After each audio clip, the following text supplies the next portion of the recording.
I was not the kid with the camera. I don't have that as my story. What do you feel like college teaches you?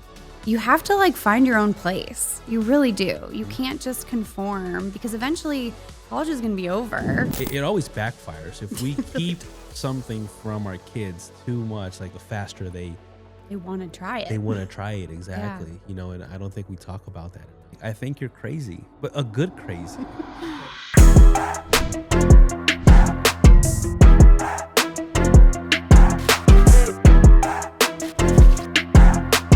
Hello, everybody. Welcome back to Nothing Fancy. My name is Kevin Salinas, and I am here with Lindsay Borlage.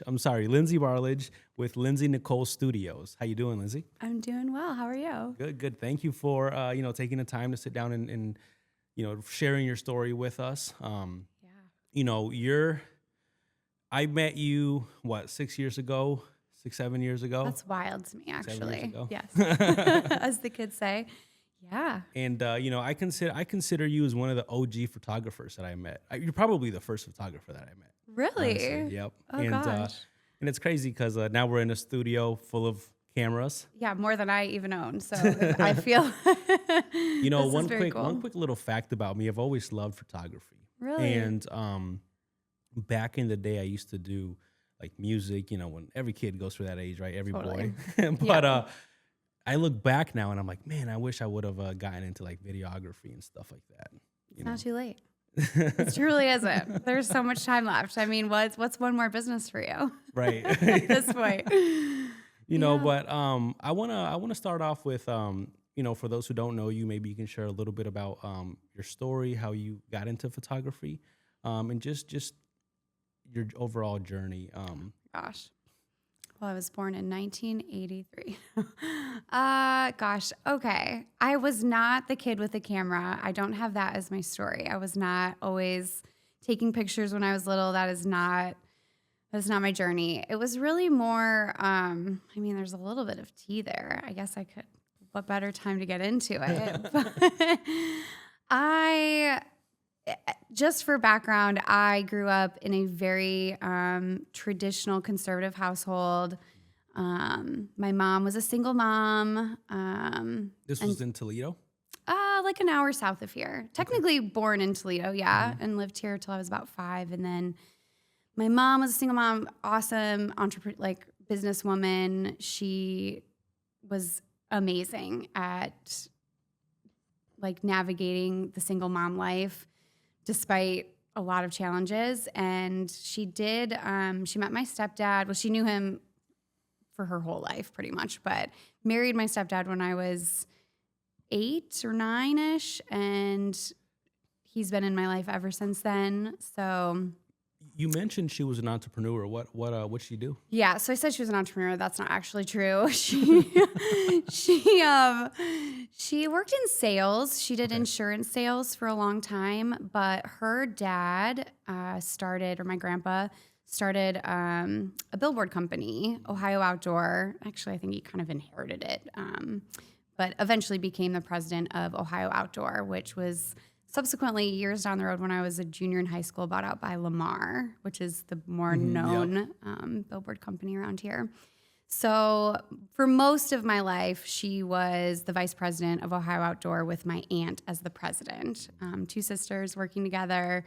And so she was just this badass businesswoman my whole life. And she was the primary breadwinner in our family, and I didn't know life any different than that. But outside of that being kind of abnormal, we lived in a small farm town. We, were at church every Sunday, youth group on Wednesdays. It was very conservative. I wasn't allowed to listen to secular music growing up. It was very conservative. And so when I got a little bit of freedom in my life and went to college, that was, my first taste of life outside of a small cornfield town. I went to Ohio University for my freshman year, which the only thing people really know about that is it's a big party school. Right. And it was. I definitely experienced a little bit of that, but primarily what I remember about that time is just being so like culture shocked. Yeah. Like there was so much more than what I thought like there was to like little life. Like, I don't know. I really wanted to get married and have babies and just be a mom. I never really thought of myself as like working. I didn't have the drive to like follow in my mom's footsteps, which is probably surprising because here I am. Yeah, honestly, I was gonna say, because I was gonna ask you, if seeing your mom like basically run a business, was that what shaped? Do you feel like that's what shaped you, or like motivated you to say, "Hey, one day I want to have my own business"? Not at all. Which I mean, maybe like in my adult years that definitely factored into it, but growing up, like no, I wanted like the easy way out. I really did. I was always looking for, what can I do that will let me make the most amount of money with the least amount of work? Like that sounds so terrible, but I that know. was, Hey, me too. That's why. as a kid, like I just was always like, how can I make this money last longer by, I don't know. I just was a hot mess probably growing up. I didn't have a good structure of like work ethic or really any of that stuff, even though my mom absolutely tried to instill that in me. Like she was very much like, you have to have a job. I'm not going to buy you your car. Like to no fault of her own. I just was like, I'm not interested in working hard. Yeah. This is like a sidetrack, but ultimately what ended up happening is I went to college. I ended up after the first year transferring to University of Toledo. Mm-hmm. So early 2000s, I was back up here and went through college. I was in a sorority. I met some really great girls who are still my friends to this day. In that vein of little effort to lots of money, I got my paralegal degree. Someone had told me that like, oh, paralegals make a lot of money and you're just like a secretary, but you do all the attorney's work. And that sounded great to me. And I had like a small aspiration to maybe go to law school. But after my senior year of college doing an internship, I had zero desire to like really want to do that. So you mentioned, I want to go back really quick. I'm sorry. No, you're fine. You're fine. You mentioned your mother married your stepdad when you were 8 years old. Yeah.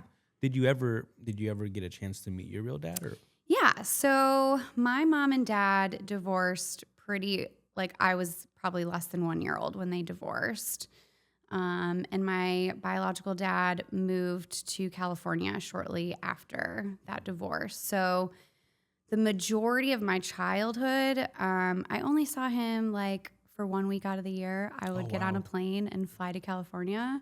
At least that's my recollection. He may have popped in occasionally, but it was not on like a more like regular basis. I definitely saw my stepdad as my dad.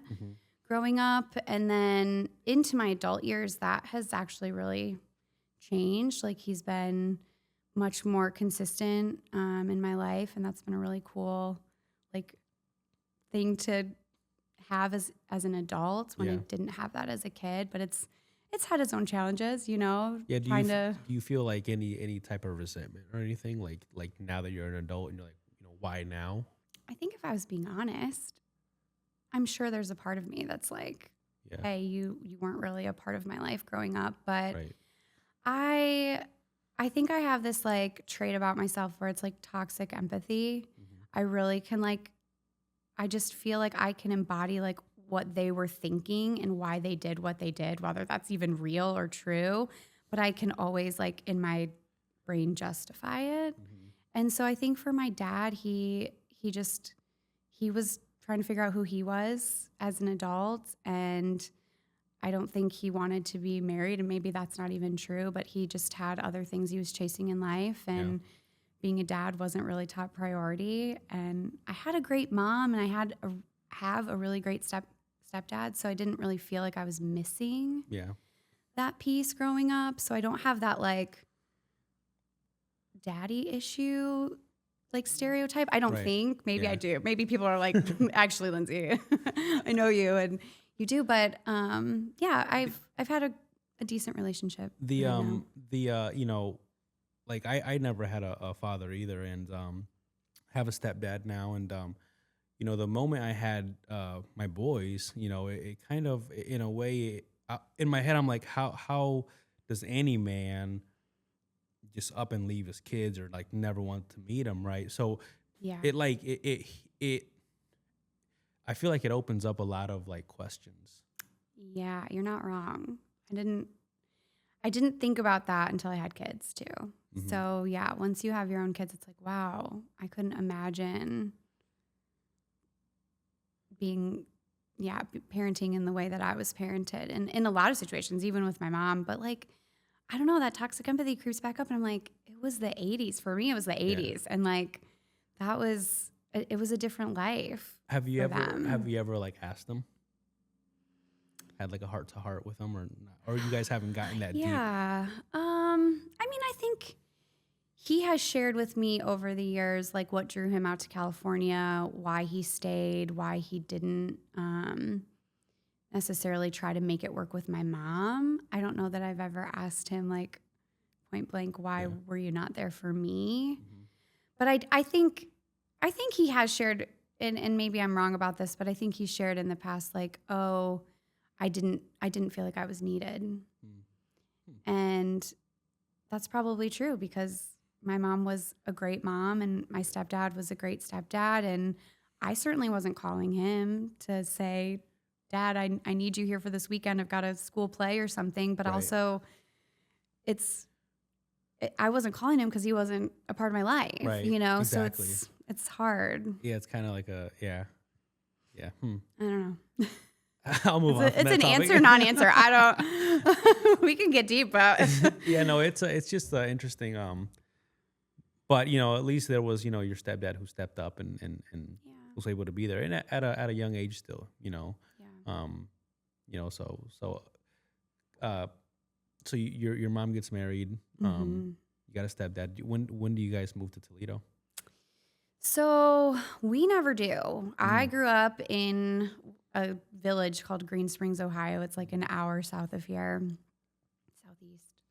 And my mom and my stepdad have two kids together. So I'm 10 and 11 when my brothers are born. And I become instantly like the best big sister, live-in babysitter that my parents Right. ever had, and I'm graduating high school, and my closest to age and me brother is only like 7 years old. Mm-hmm. So it was a very big age gap. And I think that was probably what drew me a little bit back to Toledo. So I was at OU, that was 3 hours away. Mm-hmm. I had a high school, this will be relevant later, but I had a high school boyfriend who was only a junior when I was a freshman in college. So he was a junior in high school, and I was spending every weekend coming back to like our hometown to be near him. And so that was a big influence in my decision to go to University of Toledo, because I wanted to be closer. I knew he was probably going to go to University of Toledo in 2 years. Yeah.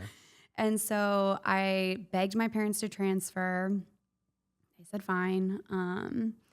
Got into the paralegal program, and we were together that full, like, he did end up going to UT, and we dated on and off. It was pretty toxic, as one can imagine. It was high school meets college, and Right. both small town kids experiencing, freedom for the first time. And that ended shortly. I think I was a senior in college. He was probably a junior when we ended things, but it felt like, my life's relationship. We were 3.5 years in and thought, like, I can't believe we're not going to get married. Right. I had, growing up very conservative, I had plans to, wait until marriage, and did not follow through on that. So I thought I had to marry him. Yeah. Because that's the only way that this will be okay. Right. And then realized I didn't actually want to marry him. And yeah.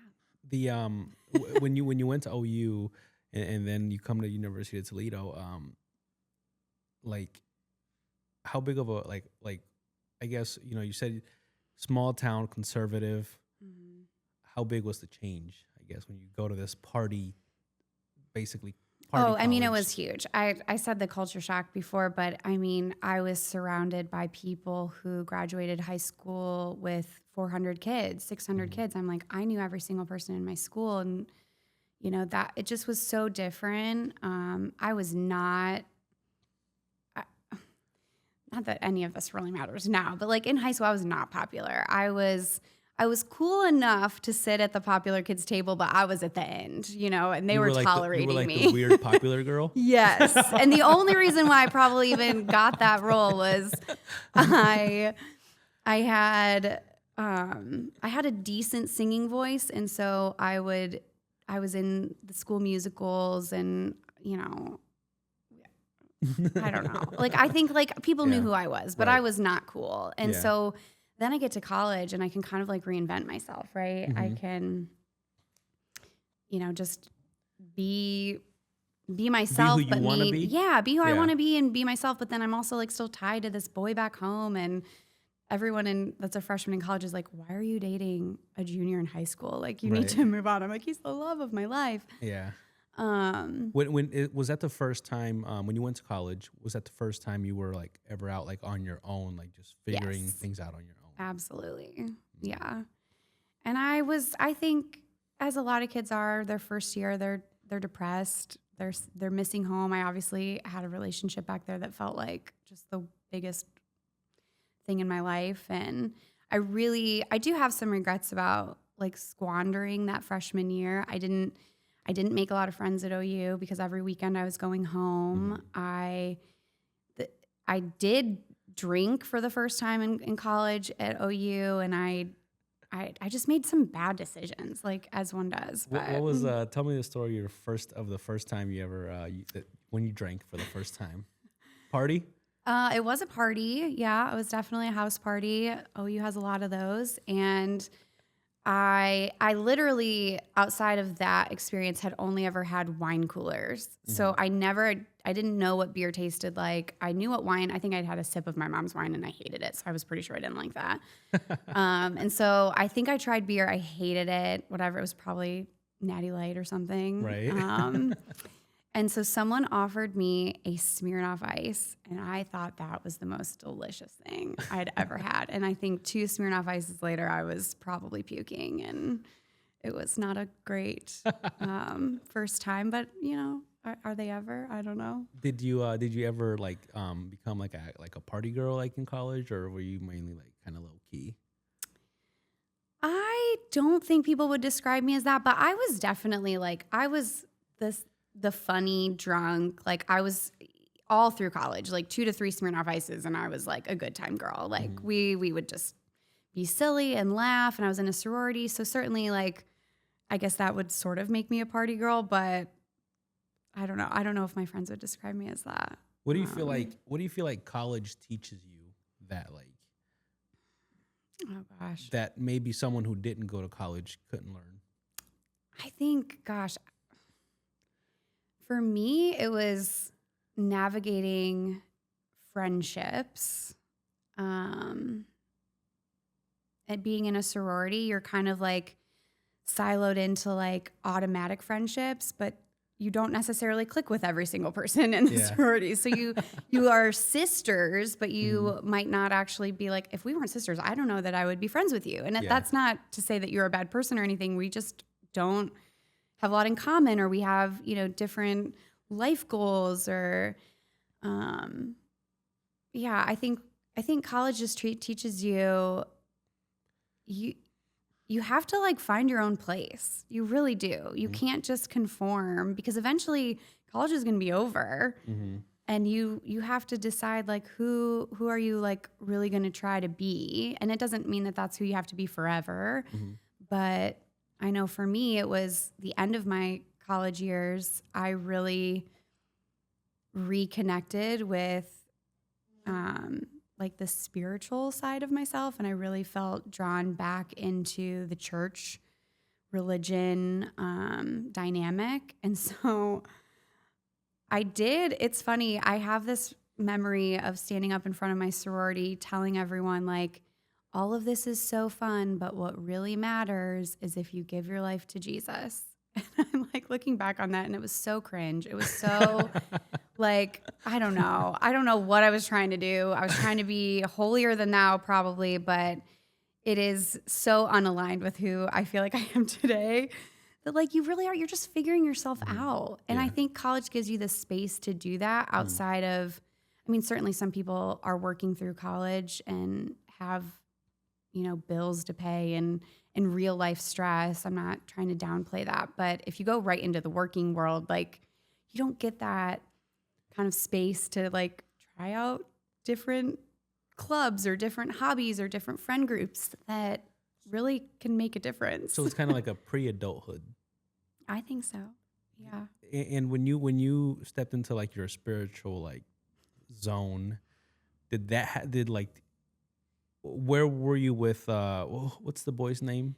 His name was Kevin, actually, which is hilarious.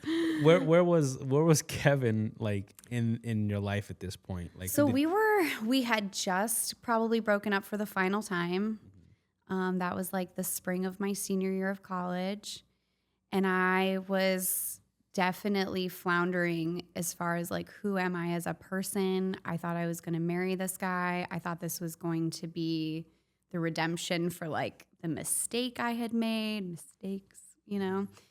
And I think that I graduated, a bunch of my friends moved away. And I was kind of up here in Toledo on my own. I had stuck, like the place where I had my internship hired me full time. Yeah. I literally hated being a paralegal, but I had this very specialized degree in paralegal studies. I'm like, what am I supposed to do? What the fuck? Right. Like, does anybody do with this degree besides be a paralegal? I didn't want to go to law school. I was living in a duplex by myself. I just bought a new car. So I had like all of this real life thrown at me. I've got an apartment payment, a car payment, a job I don't love.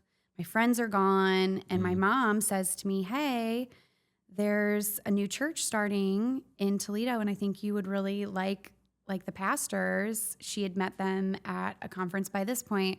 My mom has sold her company and gone to seminary, essentially, school. So now she's a pastor.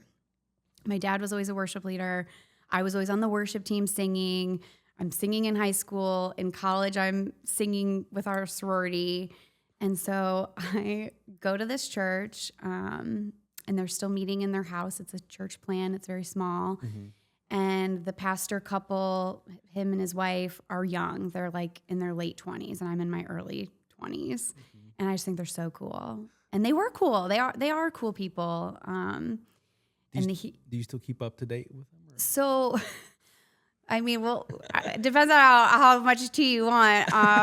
No, we want all the tea. I mean, we're friendly, but what ended up happening essentially.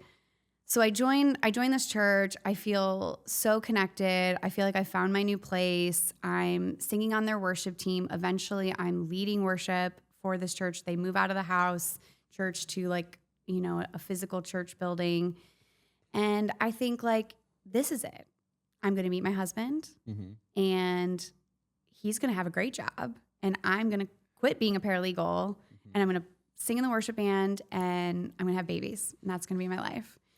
And there was not one eligible man around in that church that I felt like, oh, this is going to be him. And throughout all of this, I mean, this is going to take a turn, as you know. But I just really wanted that relationship in my life. I wanted connection with somebody. And I felt it with the church, but it wasn't fulfilling me in like all areas of my life. You can't expect one thing to really do that, which is another life lesson. What year was that? Like, what year? Where are we at in time? So this would have been like 2006. I graduated college in 2005, December of 2005. So this would have been like summer 2006. I'm getting involved in the church, and between 2006 and 2009 is when I'm like all in on the church, hoping to find my husband. Yep. And yeah. And so, there's a point in time where you basically, you quit your 9 to 5. Yeah, that comes way later though. Way later? Way later. Okay. So yeah.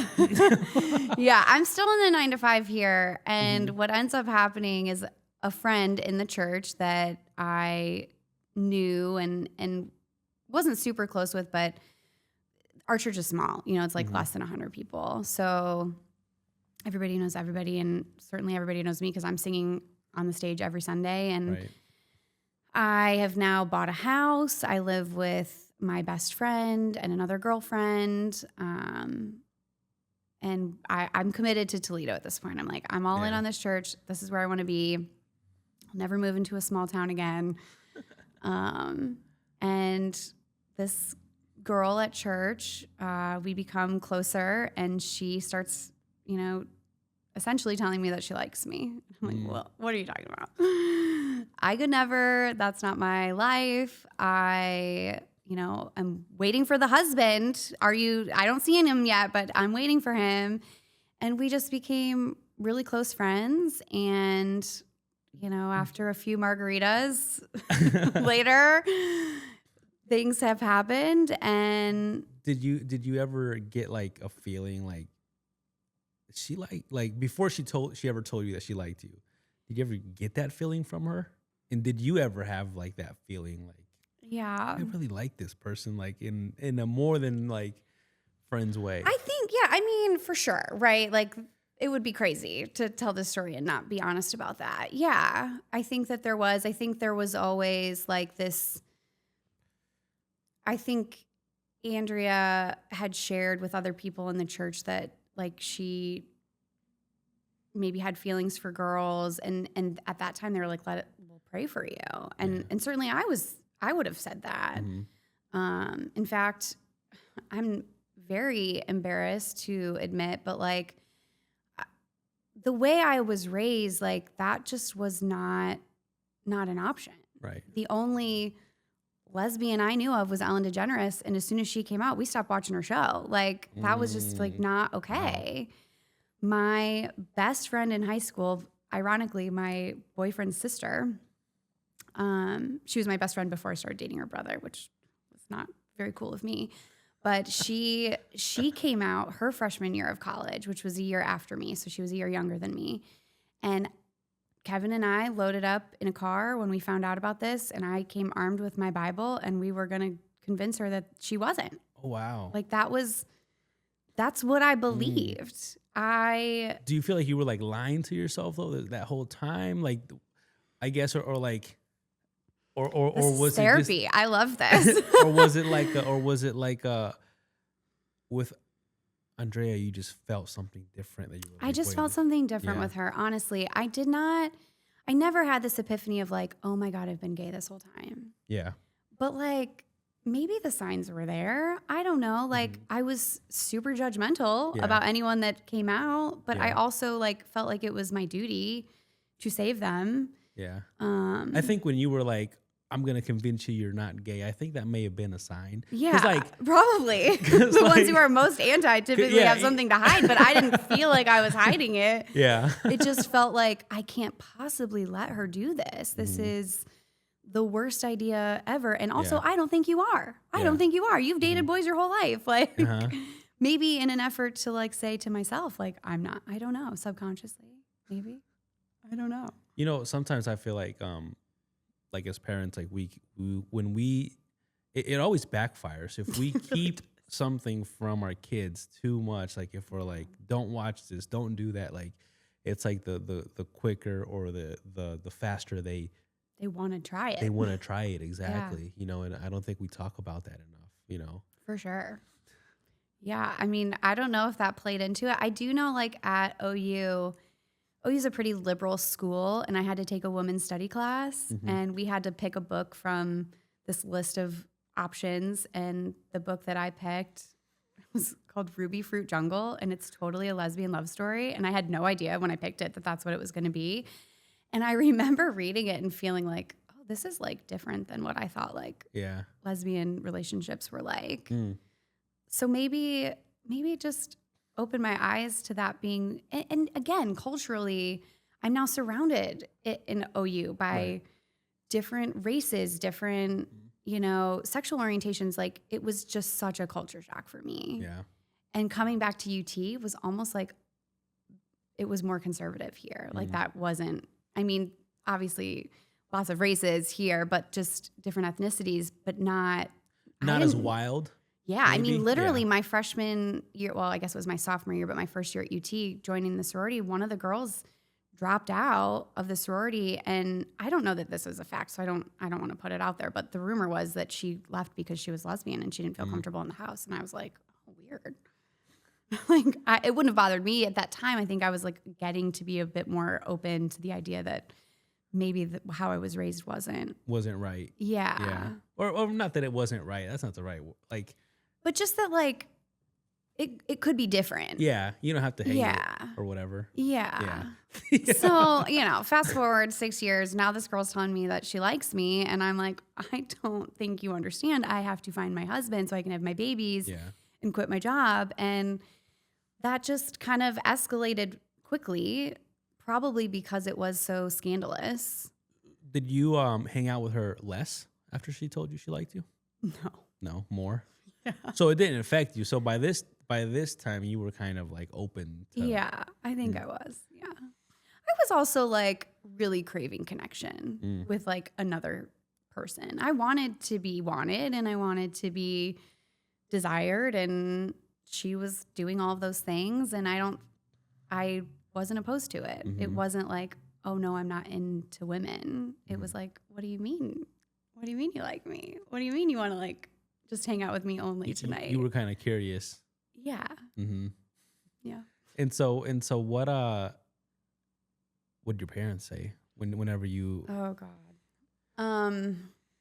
It, I mean, naturally did not go over well. And I really struggled. We snuck around for a long time and we weren't very good at it. Like the people in the church were noticing like what's going on there. And I was lying left and right about what I was doing. My best friend also went to the church, and she was doing what best friends do and calling me out, calling out my bullshit. Yeah. And I wasn't ready for that. And so what ended up happening is I got to a point where I couldn't lie anymore. It was really eating me up. Yeah. And so I came clean to my best friend, who then encouraged me to like go to the pastor and his wife, which I felt like was the right thing to do. And I felt like maybe this is wrong. Maybe I shouldn't be doing this. Maybe this is what I was raised to believe, Right. a relationship from the devil. Like it was just, I was really caught between two worlds of what I thought was right and what I felt was right. And coming clean to them resulted in them encouraging me to come clean to my parents. So it all happened so fast. I mean, this happened like from a Thursday to a Sunday. And very quickly, I was encouraged to go no contact with Andrea, and I willingly gave up my phone in an effort to do that. Yeah. This was the day of like Blackberries, which I still miss my Blackberry. Did you ever have a Blackberry? I could type on that so fast. BBM was my life. So I gave it up, and she was devastated. It was very traumatic for the both of us, and we were no contact probably for a couple weeks, and then eventually that wasn't going to work. Like they couldn't keep my phone forever, and she came back to Toledo. She'd left to go visit a friend, and came back to Toledo, and we kind of picked up right where we left off. And I realized that the hardest part about like it wasn't that I wanted to date Andrea. The hardest part was telling my mom that I wanted to date Andrea. Yeah. And so I'd already told her, I'd already said like we've been seeing each other, we've been dating, like this has been going on. And once that part was over, I felt like, well, I already did that. I already told her. So now like I'm ready to just do it. Yeah. And it wasn't great. I mean, I made a lot of mistakes in the early part of our relationship. I still lied. I wasn't honest with a lot of people. At that point, we just sort of separated ourselves from the church because we knew we wanted to be together, and we knew they didn't agree with it. And so we went on like that for probably 6 to 12 months, and then eventually wanted to like at this point, everybody knew that we were together. It was Facebook official. Word had gotten around. We weren't going to that church. that church continued to grow, and it kind of merged into another church. And all of this to say, like, we missed that community. We missed our friends. We missed being a part of something. And we obviously enjoyed being with each other, but we kind of like isolated ourselves. And then we were kind of like, well, wait, like, where did all of our friends go? And I was still really struggling with what I thought my faith would look like and how could I reconcile being a Christian and also being a lesbian when none of the Christians in my life that I respected thought those two things could coexist. Right. And so we were encouraged by friends of ours to try coming back to the church. And so we did. And it was okay, but probably a couple months in, like, we were asked, like, hey, if you guys are going to keep doing this and like think that this is appropriate, like, we are never going to be supportive of that. And so if you know that, why would you want to keep coming to our church? Right. And we said, yeah, I don't really know why we would do that. And so we stopped going. Did you try different churches out or no? No. At that point, Andrea had really kind of said, this organized religion is not for me. Yeah. I don't want to speak for her, but she would say that probably to this day. And I was just like, I grew up in a conservative church, but very like non-denominational. Like, we had electric guitars at church. Like, I didn't want to go to a church that didn't feel like home to me. And there wasn't anything at the time that I felt was affirming in a way that felt like it would fit what I wanted. Yeah. The affirming churches in town, zero judgment against them, but I wasn't ready to be an out and proud lesbian, and the affirming churches were all like very much that. And I'm like, I just want it to be like what I had, but is affirming, and that didn't exist. Yeah. And so I really struggled. The whenever you were going to church, did you feel like all eyes were on you guys? After you guys came out? 100%. Yeah. And we really tried to make it seem like, oh, but we're good. Like look how great we are. And we were good, but it wasn't the same. It wasn't the same. And so it ultimately, whether they had that conversation with us or not, like, we probably would have come to the same conclusion, like that this isn't. What does that feel like walking around and people like just like everybody like looking at you, like whether you're out, just people knowing you're gay, and you know people are judging you.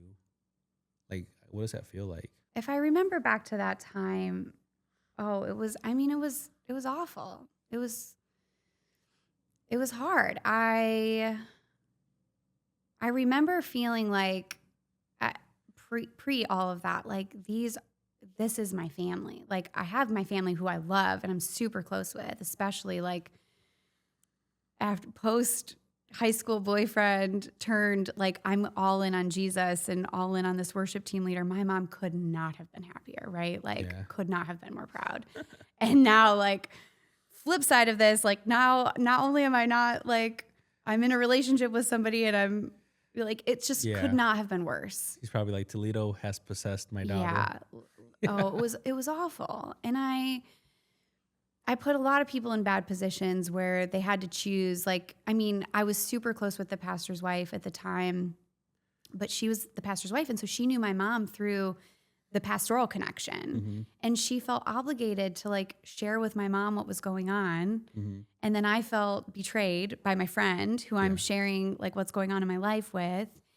And then I feel like I've really disappointed my mother. And then we take all that time back, and I'm encouraged to come back thinking like, oh, it could be good again. And then I'm back and it's not good. And we are looked at, and people are staring or whispering, and maybe not as much as it felt like, but it definitely resonated at the time. And earlier, and by the way, like, I'm like one, like, I honestly, I don't like, I'm just gonna say this, like, I don't want to sound offensive. Because earlier I said gay, so I don't really understand the whole like graph, like if there was like a triangle of like pyramids of where to like locate things or I will people. not be the one to explain it to you. I'm so sorry. I am like still very like I just know my own experience, and that's probably a privilege that I have, but Yeah. I couldn't explain it to you either. But and I like I respect like the type of like just people like the lesbians or bisexual whatever Yeah. that also aren't like I think the only problem some men have with like gay people is like the ones that are like we everything needs to be gay. You know what I mean? Like Yeah. and I think I speak for a lot of men when I say that. Yeah. But I don't think overall like in general there's like a problem. There shouldn't be, Right. you know, for the 100%. LGBTQ. What is Yeah. it? I'm sorry, I don't even know You're gonna put me on the spot. I mean, I think it's got a lot of letters now. that. I know it is Do you know what is it? LGBTQIA plus. I mean, there used to be an IA. I think it does. Yeah. Yeah. This is gonna make me sound so uneducated about my own LGBT. Yeah. I mean, I don't even know if like today, if you were to say like, Lindsay, are you a lesbian? I don't know. I fell in love with Andrea. Mm-hmm. I fell in love with her. I don't know, like, I mean, I know last year, I mean, we'll probably get there, but we faced a lot of like relationship struggles, Mm-hmm. and we really, I mean, we were going to get divorced, and I Mhm. was actively dating, and I was dating men. So Mm. like, I don't feel like I necessarily identify as a lesbian. Maybe that makes me a true bisexual. I don't know. I just know I fell in love with Andrea, and I'm all for people being able to fall in love with whoever they want. Just love in general. Yeah. Yeah. It shouldn't be wrong. So you weren't like necessarily like, okay, like I'm gonna keep looking for other women. Like you were just like just love in general. That Yeah. connection.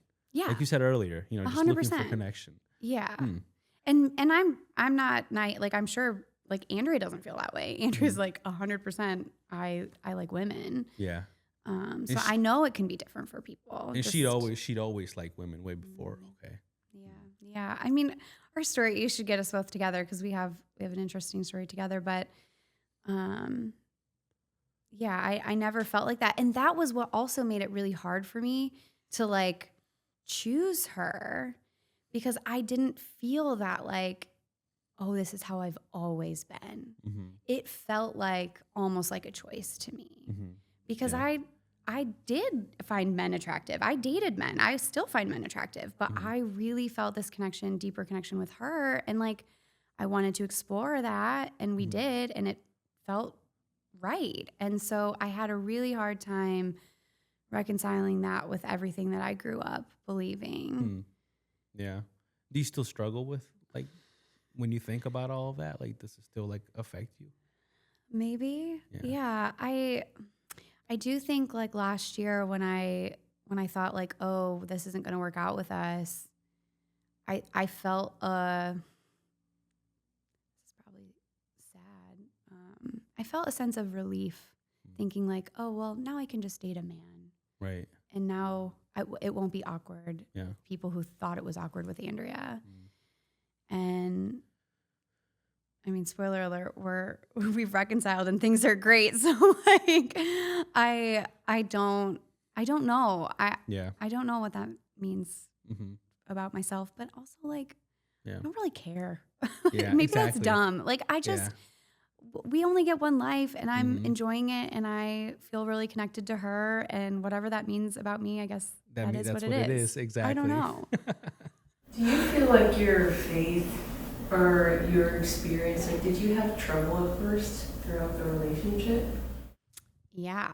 Well, especially because pretty quickly Andrea was like, yeah, this organized religion is not for me. She was always skeptical. Like she was the girl pulling the pastor aside after sermons being like, well, but what about this? Or how can you explain this? And I'm like, girl, you just got to believe. Like, I don't know. And so as we navigated, especially the beginnings of our relationship, I mean, it was very hard. I didn't want to. I purposely stopped myself from looking into the historical context of what the Bible says about homosexuality because I was convinced if I looked hard enough, I would feel convicted to leave her, and I didn't want to do that. Now, I mean, I've never really like made it a quest of mine to do that, but I feel like I've learned enough to feel comfortable saying, I don't think Jesus cares. Right. I really don't. If Jesus is real, I really don't think he never said one word about it. So if you're going to take all of the Old Testament verses to be his stance on it, then I don't know how you do that without taking everything that was in the Old Testament as the rule. And certainly they don't. So I don't know. In my heart, I feel okay with it now, and I don't feel like I belong to like necessarily an organized religion. I still have like a sense of there's certainly got to be something bigger than us. I don't think we're here just, you know, I don't think everything is just a coincidence. I think there is energy and things are in motion. Do I think that there's like a real sense that like Christianity is the only way? No, I don't feel that way anymore. Right. Exactly. Yeah. No, I've, honestly, I've kind of, I grew up going to church and stuff, but sometimes, I do question that too. Like, these days you just don't know. There's so much crazy stuff out there that you're like, what the heck's going on? What is life? What, like literally what is life today? I mean, yeah, it's kind of wild, but. So, you guys are together. At what point in time do you start your business? So this was the catalyst. So I felt like pre-Andrea, my place was, I was a singer. I was leading worship. That was my thing. And I did not feel. Will you grab me a water? That was my place. Oh, no, yeah, definitely. I'm afraid I'm gonna like choke on it. I won't even take a drink. I felt like that was my place. Like that was my purpose. I was gonna lead worship. I was gonna be a wife and a mom. And then I'm with Andrea, and I'm no longer a worship leader. We can't even get married. It's not even legal yet. And I certainly don't know how we're gonna have kids. Like it seems like very complicated. Yeah. And so I think I was also pretty depressed in the sense of like, I didn't know how to play music that wasn't worship music. So I like refused to pick up my guitar. I wasn't singing anymore. I would run into people and be like, oh, but are you still singing? And I'm like, in the shower?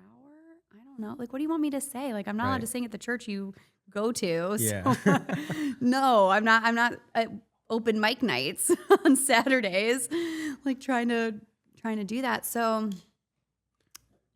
the camera became my new hobby. I needed something. And so I had a friend who was into photography, and I thought, that's kind of cool. Like maybe I could get into that. And she was making it a business. I didn't have the desire to necessarily make it a business, but I wanted something to do that was like a creative outlet. Yeah. So I got a camera, and do you remember what type of camera it was? Yeah, it was a Canon Rebel, like T3, I think at the time. I don't even know what they're on these days, but it's probably not even the Rebel. But it was a pretty entry level like DSLR camera where it was better than a point and shoot. You could put it on manual mode, but I had no idea what I was doing, like zero clue. And this was pre like really any sort of online learning. Like YouTube existed, but not in the sense that it does now. So this would have been like 2012, maybe. So over, what is that, 14 years ago now? Yeah. It's insane. So I'm dabbling. I'm pretending like I know what I'm doing. I'm taking a couple like online courses that, again, look very different than online courses do now. Everybody's got a course these days.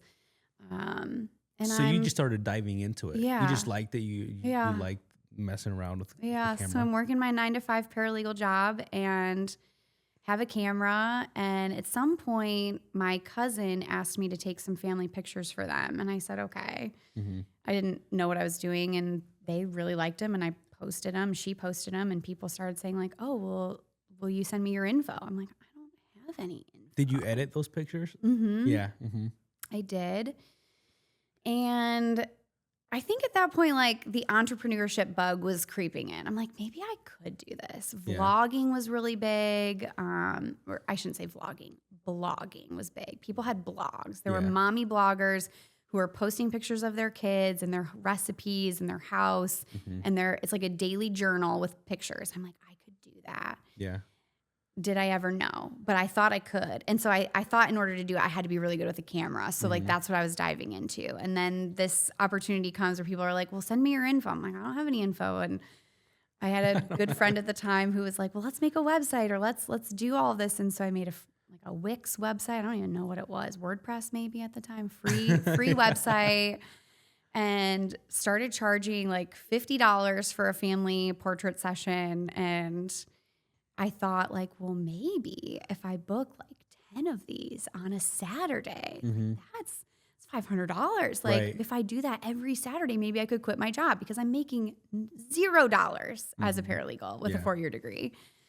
And yeah, that bug took off. And when you thought of like, okay, you know, if I do this every, on the weekends and, and you were in a way kind of like trying to replace your 9 to 5 already, you had that bug in you. At what point were you like, wait, this is actually kind of becoming a thing? It's a thing.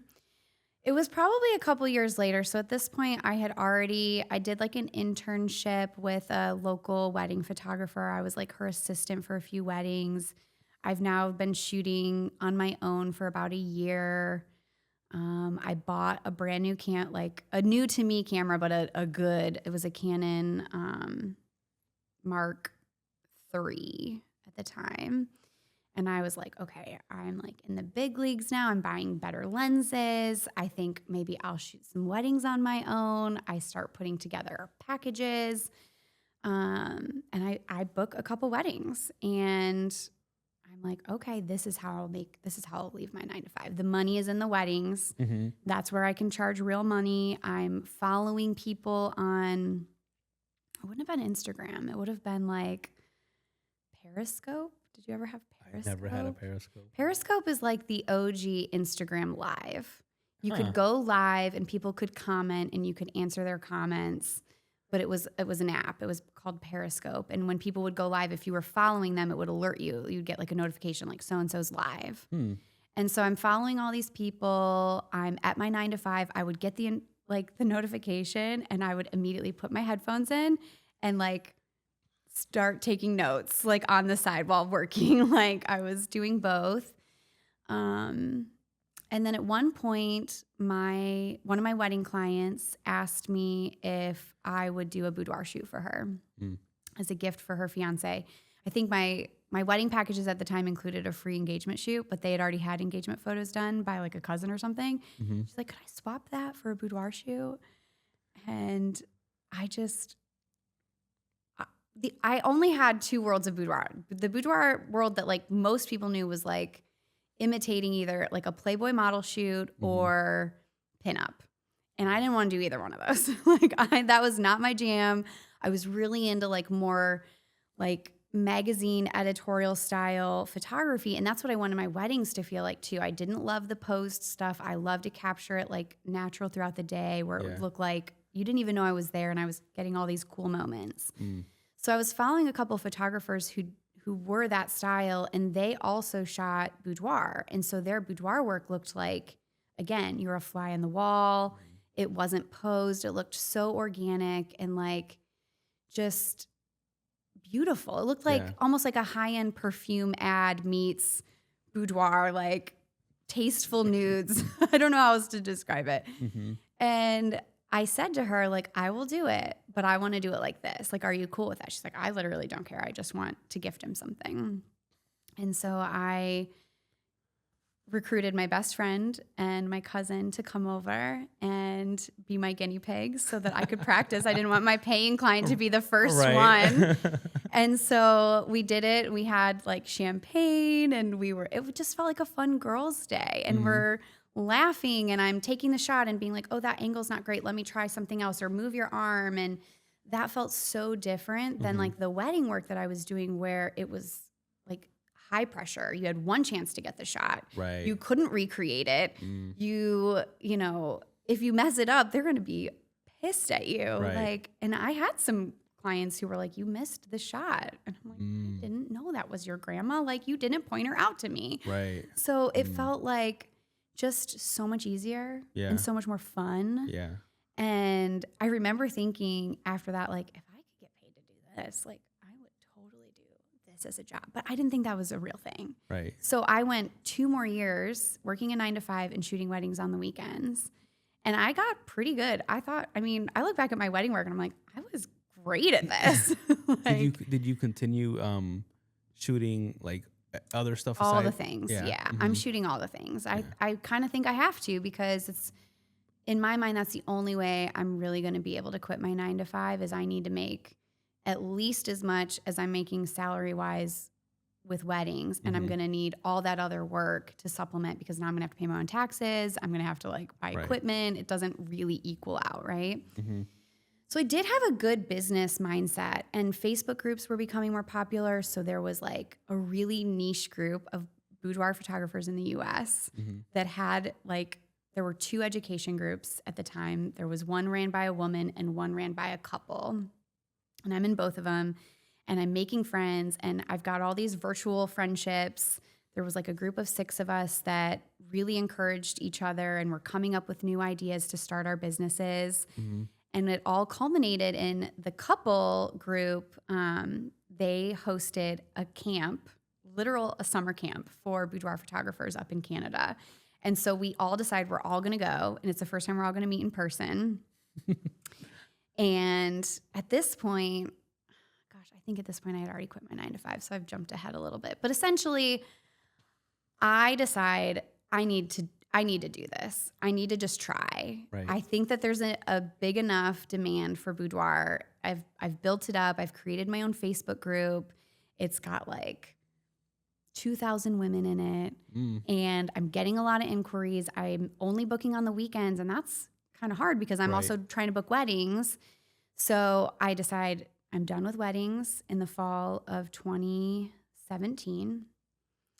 And I tell my boss that, and at this point I've switched careers. This is not even relevant to the story, but I started doing recruiting because I hated being a paralegal so much, and I found a job as a recruiter. I was working remotely, and I had a really cool boss, and I tell him like, I think I want to try this. And he is so encouraging. He's like, Lindsay, you should do it.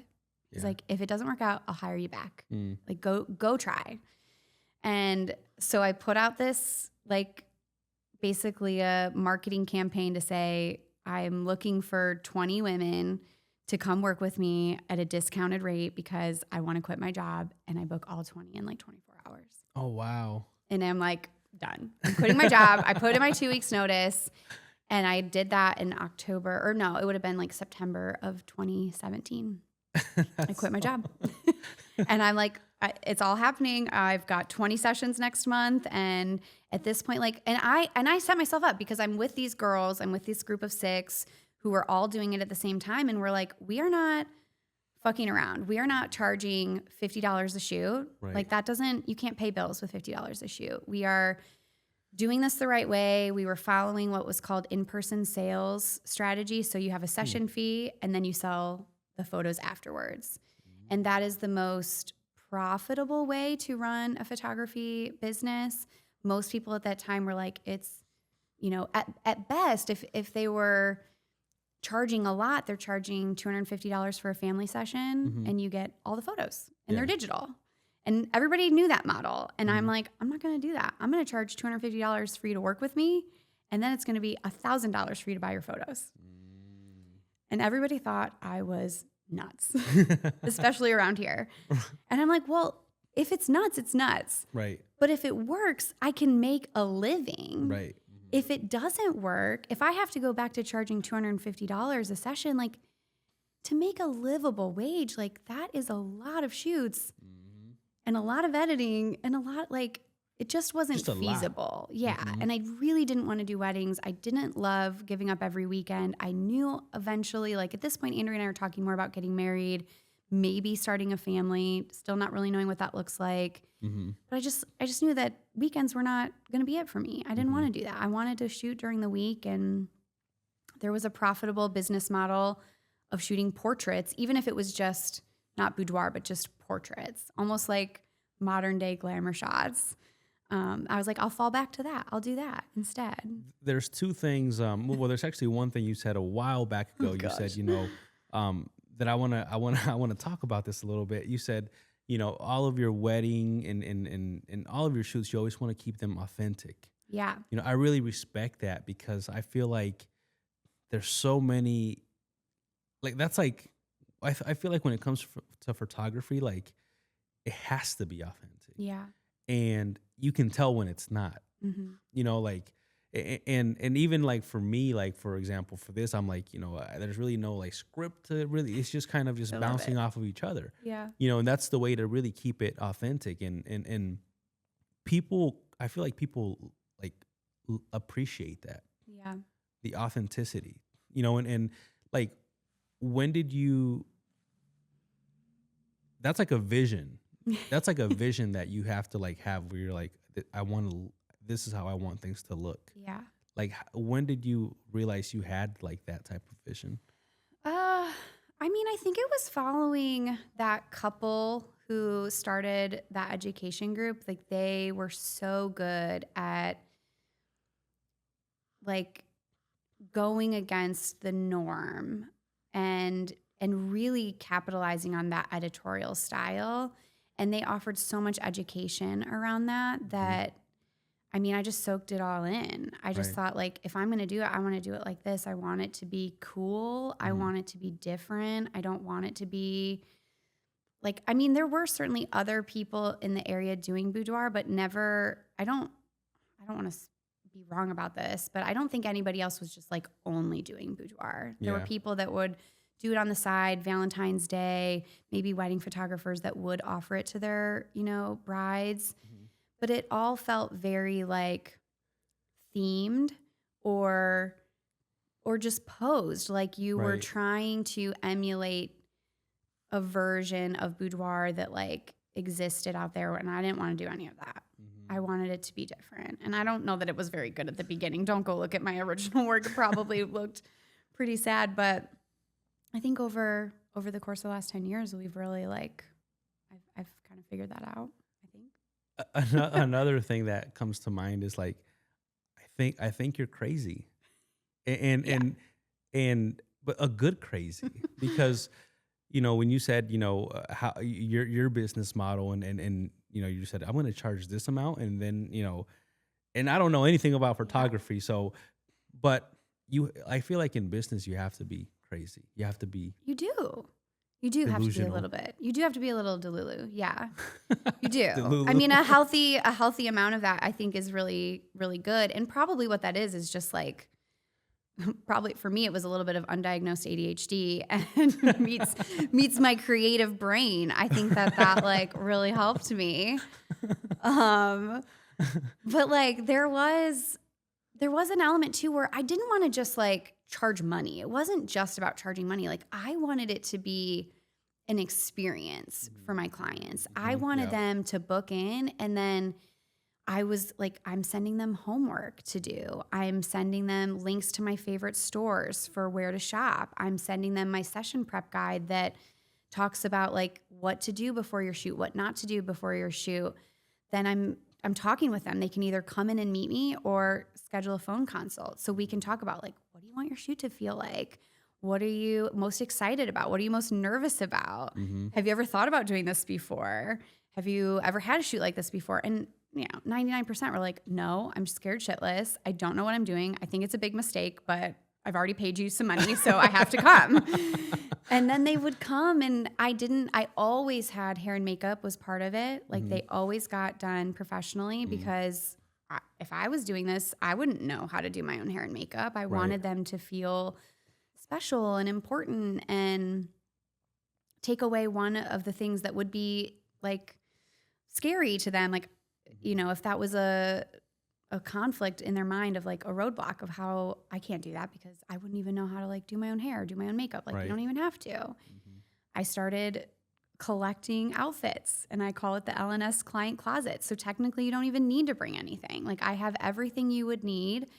My team will get you ready. And then, then the experience itself is like so much more than photos. It's way more about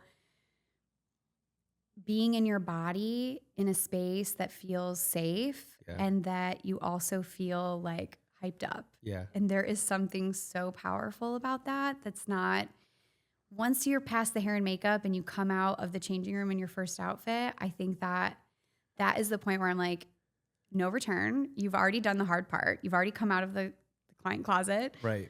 You've already come out of the closet per se, you know, and now you don't have to do anything. I'm going to pose you. Like, I don't want it to look posed, but I am going to pose you the whole time. Yeah. I'm never going to ask you to perform in front of the camera. I'm never going to ask you to make a sexy face, like, unless I want you to laugh. Right.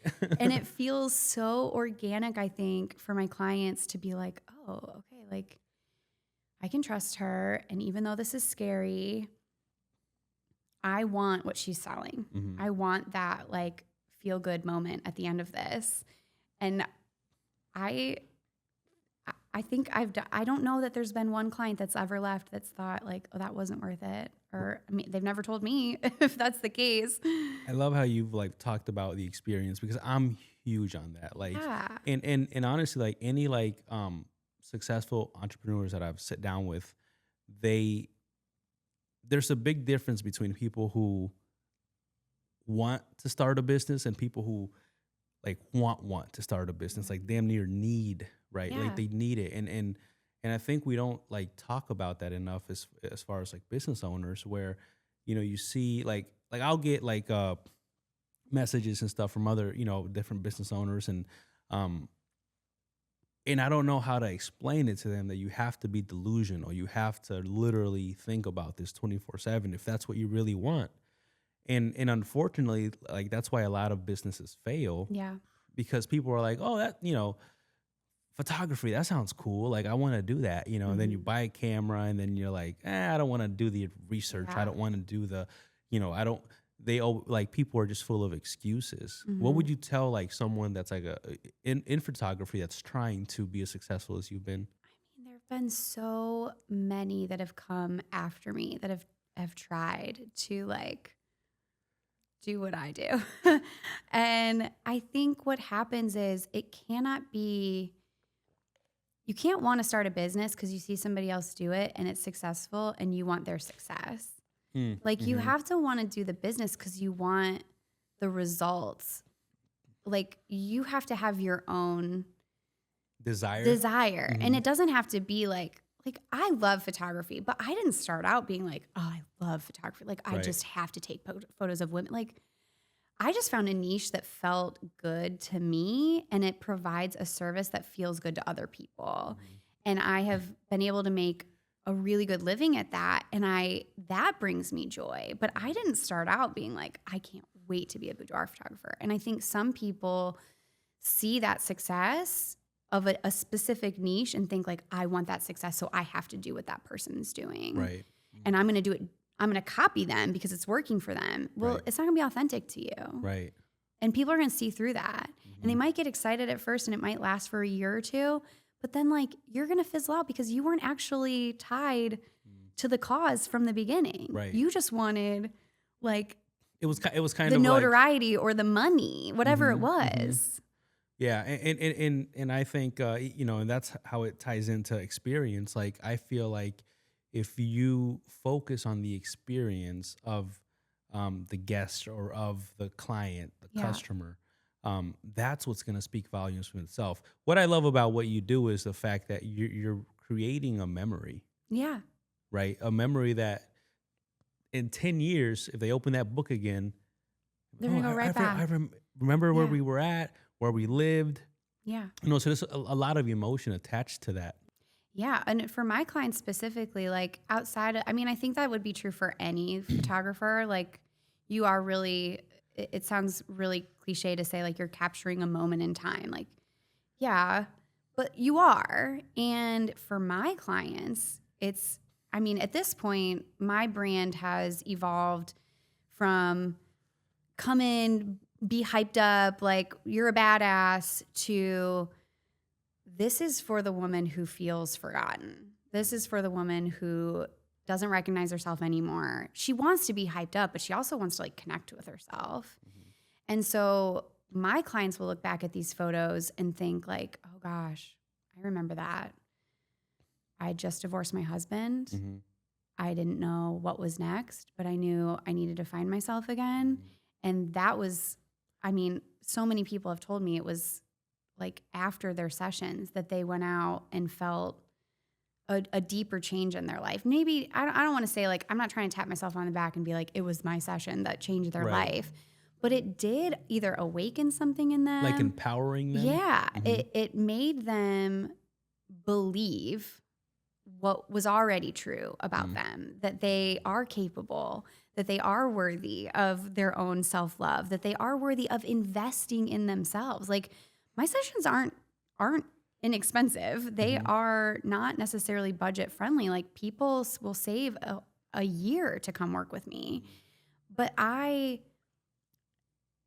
don't know. I just think that it's so much deeper than just like, oh, these are some sexy photos of myself. Right. It's the photos are like, they're just a bonus on top of this, true experience that you get to have where you are asked, you're forced almost to identify the things that you are struggling with and put them out there for, everybody to see, and everybody being me and then yourself. And then you're confronted with like the idea that maybe those things that you don't like about yourself aren't actually real. Right. They're things that you've made up in your mind, and where else are you doing that in your life?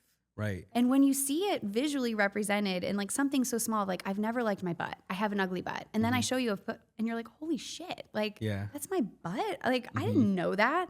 Like, what else are you thinking that about in your life? So you kind of like confront like your flaws and face them. Yeah. That's like just for human beings in general, like really hard. That's one way of like really empowering someone, is to help them face their fears. Yeah. That's what I think is really neat about what you do. Yeah. Honestly. Well, and then they have this like photographic proof that it's not true. And I'm not like, no shade to photographers who Photoshop or manipulate their clients' images, but like my clients are my clients. I want them to see in their photos. I don't want them to like look in the mirror and be like, oh, she changed. She changed what I look like. But I like what she changed me to. Like, I wish I looked like that. Like I would be doing all of my clients a disservice to do that. Like, so what they see in their photos, it like maybe I smooth the skin a little bit because my camera picks up people's pores and nobody wants to see that. Yeah. But like, I'm not changing the way you look. Like what you see in your photos is really you. And people will be like, you're a magician. I'm like, I literally just angled you. Like that is the real you. That's and it's like a mix of emotions. And because like we live this busy life, right? That men and women, like we forget how beautiful we are. So true. And sometimes like like I feel like everybody's very unique. Everybody's beautiful in their own way. And you're just bringing that out. You're just photographing it. You're just taking a picture of it. Yeah. I agree. I think that's exactly what I do. I think it's like, that's why like even in our photos, like the makeup isn't super dramatic. I mean, if somebody wants that, certainly we'll do it. But most of my clients come in and they say, I don't usually wear makeup. I'm like messy ponytail every day and maybe I'll throw some mascara on. Right. And I don't want them to look back at these photos and be like, oh, I'm only pretty because they put me in this like makeup situation. Like most of my photos, it's pretty natural. We accentuate certain things, but it's not meant to be like, a before and after. It's supposed to be like, this is you. This is just an elevated version of the you that you are. And maybe that's like somebody you've never seen before. Yeah, like a real authentic elevated version. Like an alter ego kind of. Yes. I literally use that language. I'm like, your alter ego is showing, and you should let her out more. Do you shoot men? So up until last year, the answer was no. I've always shot couples. Well, I always, like probably for the last 5 or 6 years, I've always had couples shoots as an option. But I do that a little bit differently. Like you can't just, like I wouldn't just do a full couple shoot. So my couple shoots are, my client comes in, she's booking her own shoot. She wants to add a couple's session to her shoot. So I still work with her individually, and then their partner comes for their last like 30 minutes or so of their session, which I prefer because then like I still get that one-on-one time with them. I think that partners honestly prefer that because they're not like, what do you mean I have to be there for an hour? Like I hate getting my photo taken, or this is going to be so awkward. It's going to be so uncomfortable. I'm like, just tell them it's 20 minutes of photo time. Like I'm going to pose you the whole time. And it ends up being like way more fun. And usually the partners are like, this was not as bad as I thought it was going to be. Like this was actually enjoyable. So I've had a few of those. I have, several that have come back and had even like further couple sessions, which is really fun. But last year I had some time in July and I said, I'm just going to open up like a couple dates that I didn't anticipate having open. And I'm going to call it the fuck it sessions. Like, have you been wanting to do this and you're just like dragging your feet? Like it's time to say, fuck it, let's do it. And I made it like really cheap. And one of the inquiries was a guy who I had photographed as part of a couple's shoot like the year before. He's like, I don't know if you shoot men, but I'd really like to do this. And you're the only person I would trust because I've worked with you before. And I'm like, how do I say no in the spirit of fuck it, let's do this? Right. Like, how do I tell him, no, I'm not going to shoot you? Especially having already worked with him. So I shot him last year and we had a great time. And it was definitely a bit out of my comfort zone because I've never had a full session with it just being a man. And he was like, he wanted to do it as a gift for his wife, but he was also doing it for himself. Yeah. And it got me thinking like, I obviously as a woman, like identify with all of like, the self-confidence issues that women face. I don't often think about men having that in their lives. And maybe you can speak to that, but I don't, to me, it's like, I don't have to worry about that. They like, nobody cares, but maybe for him, there was an element of that. He wanted photos that made him feel good in his body and not in the same way like a girl wants to feel sexy. He just was like, I want to feel like a man and I want to like see the hard work. Like he was doing some time, like putting in time at the gym and honestly, I would say men feel the same, probably if not more. Really? Honestly, because like, but the thing is, men hide it better. I think society forces us to hide it, right? Like, for example, and we hide it with like jokes. For example, like one of the things I tell Tegan all the time, I'm like, man, I just wish I was just like 3-4 inches taller. You know what I mean? Same. Like just taller. Like if you tell a man he's short, it's like knock him down like, physically and mentally. He's like, you're like, you better just kill him. You know what I mean? Oh like, gosh. Or like, but we make things up like, the dad bod, right? To like, to just kind of feel a little like make a joke out of it, dad bod. Before anybody else can like call you that, you're just gonna say this about yourself. Yeah, I mean we do that. But I think it's an interesting space to tap into because like the dynamic would maybe be a little different, right? Yeah, obviously, but I think a lot of men would tap into it and be like, no, let me feel good about myself, how I am. Yeah. Right. And you if you look at just like society, right? More men are getting, lipo and all of these things because of the same reason. It's true. So it's like men are facing the same thing. They're just forced to not really speak. Well, I did used to get mad. It was like a thing. I don't know if it is so much anymore. I don't pay attention to other people in my industry as much. But back, 2018, 2019, like you'd see these like boudoir shoots being posted and they were, it's the most ridiculous word. But essentially it was male boudoir shoots, but they would be like as a joke. It would be a joke. So like it'd be the man, but posed as a woman, and it would be like funny. And I would get so mad when I would see that stuff because for me, like it devalues like what we do. It's Right. like, why are you like making a joke out of like this really vulnerable thing? That was like mockery. Yeah. Yeah. And also like a lot of times, like for me and my clients, I'm sure you're not this type of man, but there would be men that would be very angry that their partners would do a shoot like this. And they would get like, I mean, it happened one time early. I was at my first studio pre-Tegan's involvement, but I had a girl book a last minute opening, and she did it because she wanted to do it for, I think it was his birthday.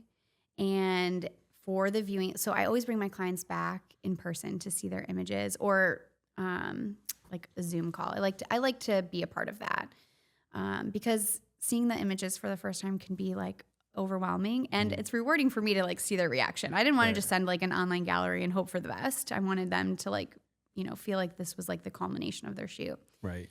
So she comes back for her viewing party, and she brings her spouse with her, and he doesn't know what he's doing there. He doesn't know what this is. He doesn't know anything. And I'm so uncomfortable. I mean, I don't like confrontation to begin with.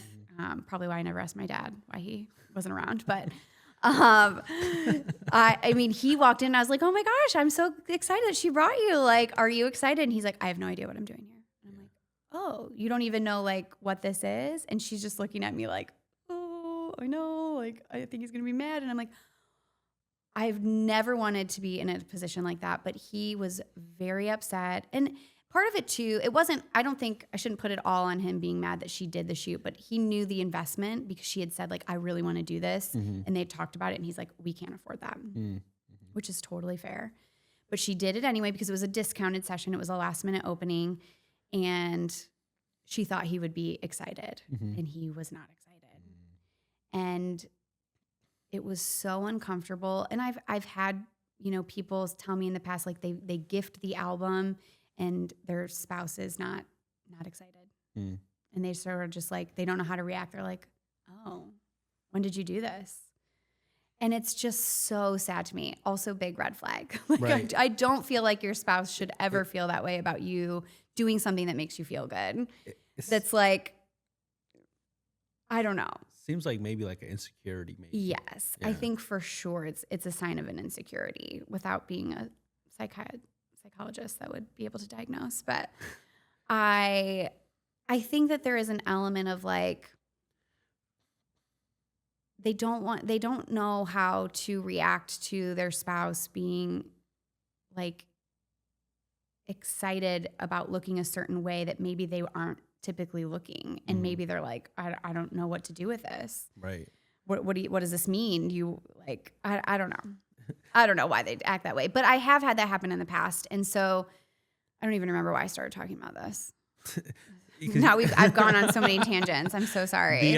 You were talking a little bit about the boudoir. Oh, the boudoir. Yeah. So it devalues it, and it makes it seem like it's a joke to like want to feel this way about yourself. Right. And how can we expect them to respect us for wanting to do a shoot like this, to empower us, if we're going to make fun of them if they did a shoot like this? And now, one of the things I have in my notes is actually I wanted to discuss this with you, so I'm glad you brought that up.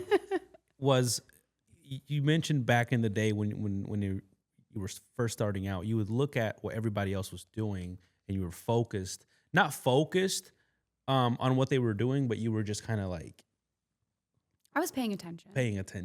That's the word. Yeah, I was paying attention for sure. I mean, when I first started and I said, I am just going to shoot boudoir, this is going to be my only thing. It was myself, and there was one other photographer in town who was a male photographer, and we had very different styles. So I never felt like we were competing against each other. He had a different style of photography than I did, and his messaging was different. And then came COVID, and everybody wanted to be a photographer, and the education groups online blew up. people who couldn't shoot started selling guides, like how to become a boudoir photographer. Right. 10 steps to make it in the boudoir business. You know, here's, how I grew my business to 6 figures. And so that world, I mean, I think we went from like myself and maybe one other person, and now there's probably 15, 20 that were just like, I'm going to only do boudoir. I don't know how many honestly have lasted over the last couple of years. I know, I mean, just in general, like the economy has taken a toll. Like we're a luxury service. If you're charging luxury prices, like there's only so many people who can afford that and can budget that right now. Why do you feel like you were keeping tabs on other businesses? Like, was that more of a personal thing? Oh, for sure. I was like, who's copying me? Who's trying to do what I'm doing? Who's literally copying, pasting my captions? Who's setting up their studio to look exactly like mine? Who is posing their clients? Like, it's very obvious, I think, when people pose somebody like you. Like when I'm posing someone, I'm looking at how the light's hitting them and where are the shadows and what are the angles. So it's intentional. But like when I see that pose replicated in a different lighting situation or a different angle, I'm like, oh, they were just copying me because like that doesn't look good. Like they're not seeing what I was seeing in my image. And like, granted, like I was doing that when I first started. So I don't want to like really knock it because you don't know what you don't know until you develop your own creative style. But it was really mentally challenging watching that happen in like 22, 23. I was like really getting in my own head about it. Yeah. No, so I had to turn my blinders on. It happens. Honestly, it happens to, I mean, it's happened to me too, Really? you know, where it's just like, I think it's because we're passionate about it. You know, and you know how much hard work you put into your vision. And when you see someone just come in and just, oh, look at that picture. Let me replicate what, you know, but that's the beauty of it though. That's your vision. Yeah. So someone coming in and trying to replicate your vision, they'll never be able to replicate it because they have to have your vision. Yeah. It's so true. I mean, you're not wrong. It is just really hard in the moment, I think, to see it happening and be like, why are they copying off of me? And why, I don't know. It's easy to get in that mindset of nobody's going to book me. They're just going to book these people who are good copycats. And that was difficult for me, especially because at the same time, like my business was changing. So in 2023, I was pretty sure I was going to move studios. I had this beautiful downtown warehouse space similar to this where Tegan had, where I first met your wife. And she worked with me for I want to say a couple years, but it wasn't even that. It was like less than a year probably because she had your first baby. Yep, Kai. And how old is he now? Turning 6. That's insane to me. Okay, so yeah. So she probably only worked with me for like less than a year because she found out she was pregnant before she even started. So And then it was back to back to back. Yeah, you were like, we're gonna have 4 more kids or 5 more, whatever it was, 3 more after that. So I was sure I was gonna leave that space. It felt like the right time. Creatively, I wanted something different, and I found a new building with my business partner who is an interior designer. So she had helped me design all of my studios before, helped me kind of pull some furniture pieces together and structure it. So she was helping me look for a new space, and we were having issues finding like the right fit. And so she tells me, would you ever want to buy a building? And I'm looking to get out of my house and I would like to have an office and we could find something together. And I'm like, yeah. And pretty fast, she said, I think I found a spot.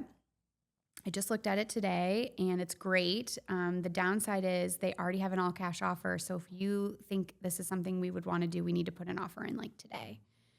And I hadn't even seen the building. And I'm like, what are you talking about? And so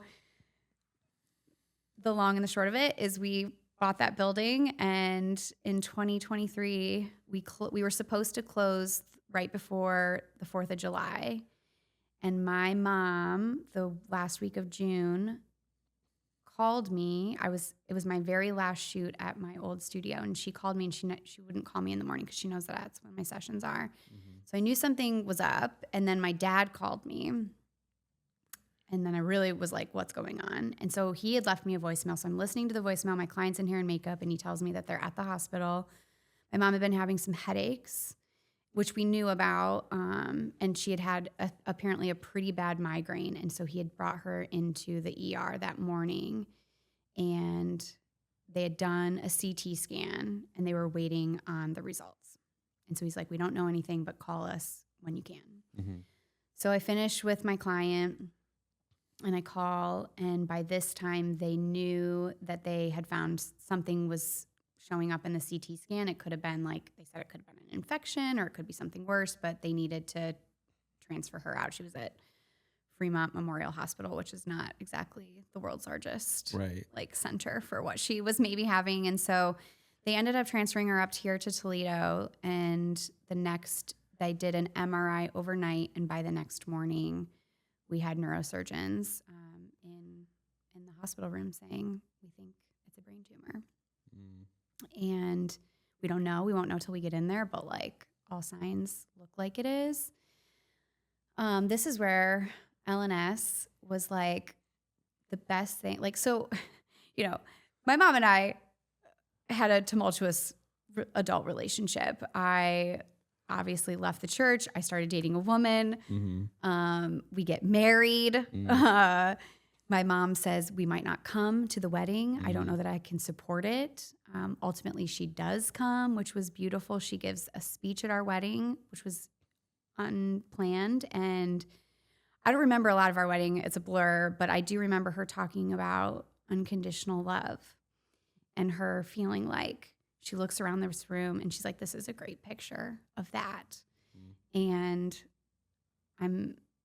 I'm really happy that you have that in your life. It was just, everybody was crying. My mom, because everybody knew that she was having a hard time with it. Yeah. And so that was really special. We got pregnant pretty quickly. We got married in May. We were pregnant by Christmas.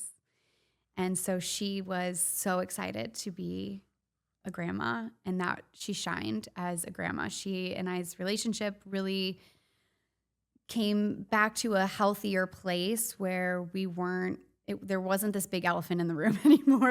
It was a fit. I mean, Andrea and I got married after being together for 10 years. So there was no question of whether we were going to be together. But now, I think there was an element of well, at least they're married and they're having kids. And I think she felt like that may never happen for me. And that was a big part of her hang up. So I've got 2 girls now, and my mom's now got this brain tumor, potential brain tumor, and she wants a second opinion. And one of the nurse practitioners at Toledo Hospital on the neurosurgery floor was one of my past clients. And she was never super excited about the world of boudoir. She really was like, well, don't you just want to take pictures of families and babies? And do you really have to take these sexy photos? And do you really have to post these on the internet? And I'm a pastor, and I don't think this is really what you want. And so I find out that my past client is this nurse practitioner, and I go to her, and I'm like, what do we do? And she ended up connecting us with a different surgeon at Toledo who she felt was maybe better fit for us, and we really agreed with that. And he was an amazing surgeon, did incredible work for that first surgery, got essentially the whole tumor out, but it was massive. And unfortunately, with glioblastoma, which was the type of cancer she had, there is no cure. It's always going to come back. And the typical, I think it's a 5% live past a year after diagnosis. So it's pretty aggressive. But we thought, we had the best chances. My mom was fairly healthy. She was young for it. She was 67 and had this great surgeon. She had her surgery on July 1st. Went home July 3rd, was already home and was seemingly herself, which was a miracle. With where the tumor was located, typically removing that piece of her brain would have affected her personality and impulse control and all these things, but she was very much still herself. She just would drop the F-bomb a few times, which was hilarious in my mind as never her seen her that daughter. way? No, she would never say that. So we, and she did come to me and said that she was so sorry for how like just how everything happened with Andrea and I. She's like, I'm so sorry. I'm so sorry for, what part I played in all of that. And I love you, and I'm not ashamed of you, which was definitely a big thing that I thought she was for a long time. But she ultimately passed away pretty quickly. So she passed away in November of 2023. So only like 4 months later, which was devastating. I mean, it was devastating. I wasn't ready to lose my mom. I wasn't ready to feel like our relationship was healed and then not have any time with her. Yeah, that was really hard. And at the same time, I'm moving studios. I'm trying to, like, in a sense, restart my business because 2023 was a bit slower. I had to take time off for the shift in studio space. So like I moved out of my space at the end of July, and I didn't have a new space available to me until October. So I had 3 months of no work, which ended up being the 3 months my mom was sick. So I got to spend a lot of time with her, which is just like, I feel like serendipity, like the universe just really cleared that space for me. Right. Do you feel like you could have made it work if you had to work as well? Do you think you would have just took those 3 months off regardless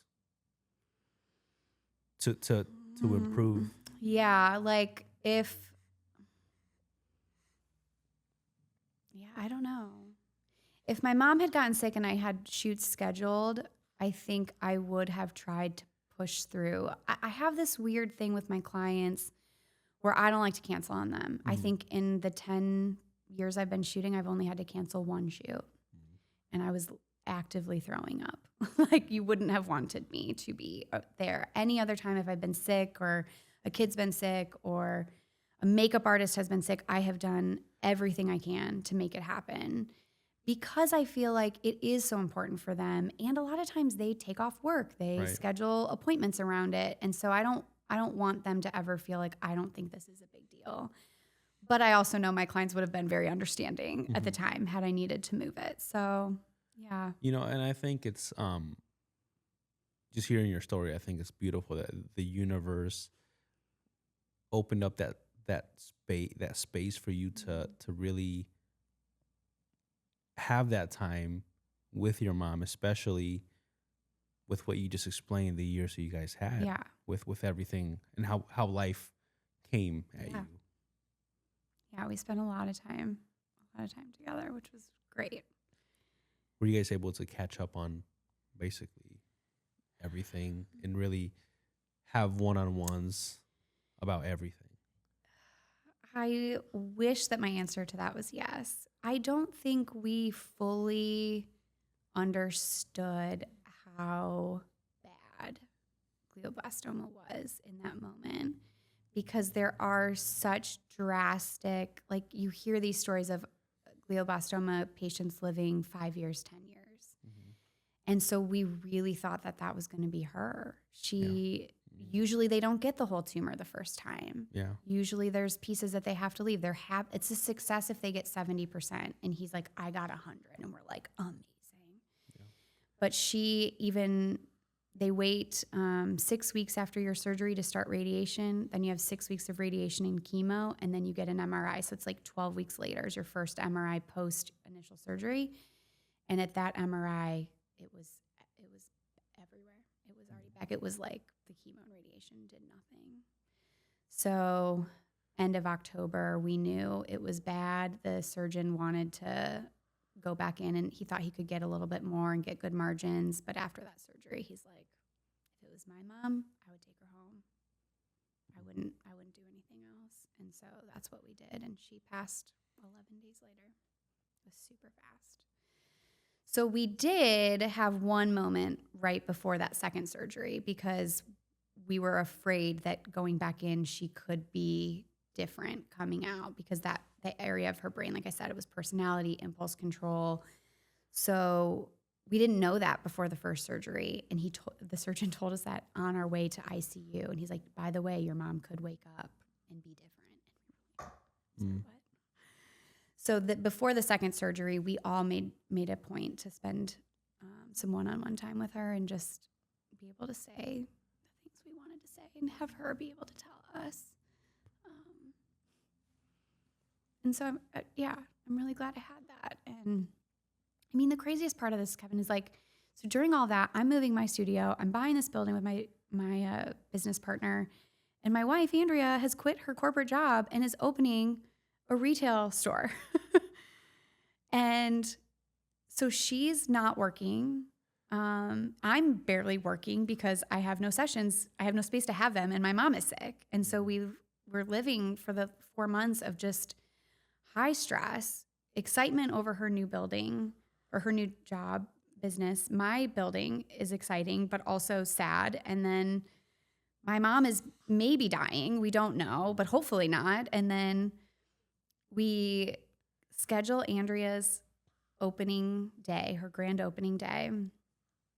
And I have 2 shoots that week. My mom she's now home from the second surgery, and we knew it was getting close to time, like hospice is there.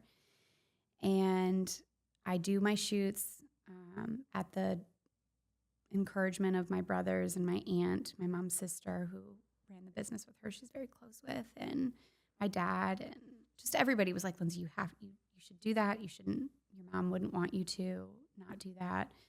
So I do the shoots. Andrea's grand opening is on a Thursday.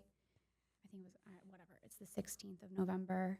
And I'm there for the morning grand opening, and I say, I gotta go home. And I get home, and I walk in to her room. My aunt is there, and my mom's good friend, who's a nurse, was there. And I had called before to say, like, is she gone? And they said no. And I said, okay, I'm coming. And so I get there, and I walk in her room, and she takes this breath that doesn't sound good. And I look at my aunt, and she's like, that might be it. Mm. And so I walk over to my mom, and I grab her hand, and I said, Mom, it's okay. We're going to be okay. And she's not verbal at this point. She's eyes are closed. She hadn't talked, spoken, or been awake for a few days. But I've only told like a few people. I don't even know I'm telling you. A tear comes out of her eye. And I look at my aunt. I'm like, she's crying. And my aunt's like, I don't know. And she takes another breath, and I say, Mom, it's okay. And she was gone. She was there for, it probably lasted, I was probably in that room for less than a minute. And I don't know that she waited for me, but it felt like she kind of waited for me. I think she definitely waited for you. But that was Andrea's grand opening day of her store. And so that just catapulted us into a whole year of grief and stress and just life. 2024 was a blur. I went back. I pretty much stepped away from my photography business and was trying to help Andrea with her store. I was pretty lost. I wasn't really sure I wanted to be a photographer anymore. Mm-hmm. I wasn't sure I was good at it anymore. I wasn't sure my space was that good, even though I designed it to be amazing and I do love it. It was so different than my downtown warehouse space. Mm-hmm. And I was struggling with like the technical aspects of the photography piece and just feeling like I'm a fraud. I'm self-taught. I don't even know what I'm doing. I don't even know who I am anymore. How can I pour into these women? Do do you think like mentally you were just a cluster of everything? Yeah. Was I was in true survival mode. I think I was in an element of like deep denial over what had happened. I don't think I ever really like let myself process it, at least that year. I just wouldn't, it was just like so much. It was so much to like handle. And yeah, it was just a lot. are you at peace with how things just kind of um I don't want to say ended with your With my mom? mom. I mean, relationship wise, yes. I feel so good about that. I feel like there's no part of me that like has things that I wish I would have said or Mm-hmm. that she would have told me. I feel like the only thing that I'm sad about now is that like all of that happened and then we didn't get any time. Mm-hmm. But certainly glad that it happened. I think I would feel worse if it hadn't and she had passed and we never really came to that like conclusion. My brothers are my youngest brother is a pastor at at the same church that we grew up in, but like in Columbus, which is a much larger version. And so she was, always so proud of him. Mm-hmm. And my oldest brother, the middle child, he's such a good man. Like he's just a really good guy, and he loves Jesus, and he's got a great family.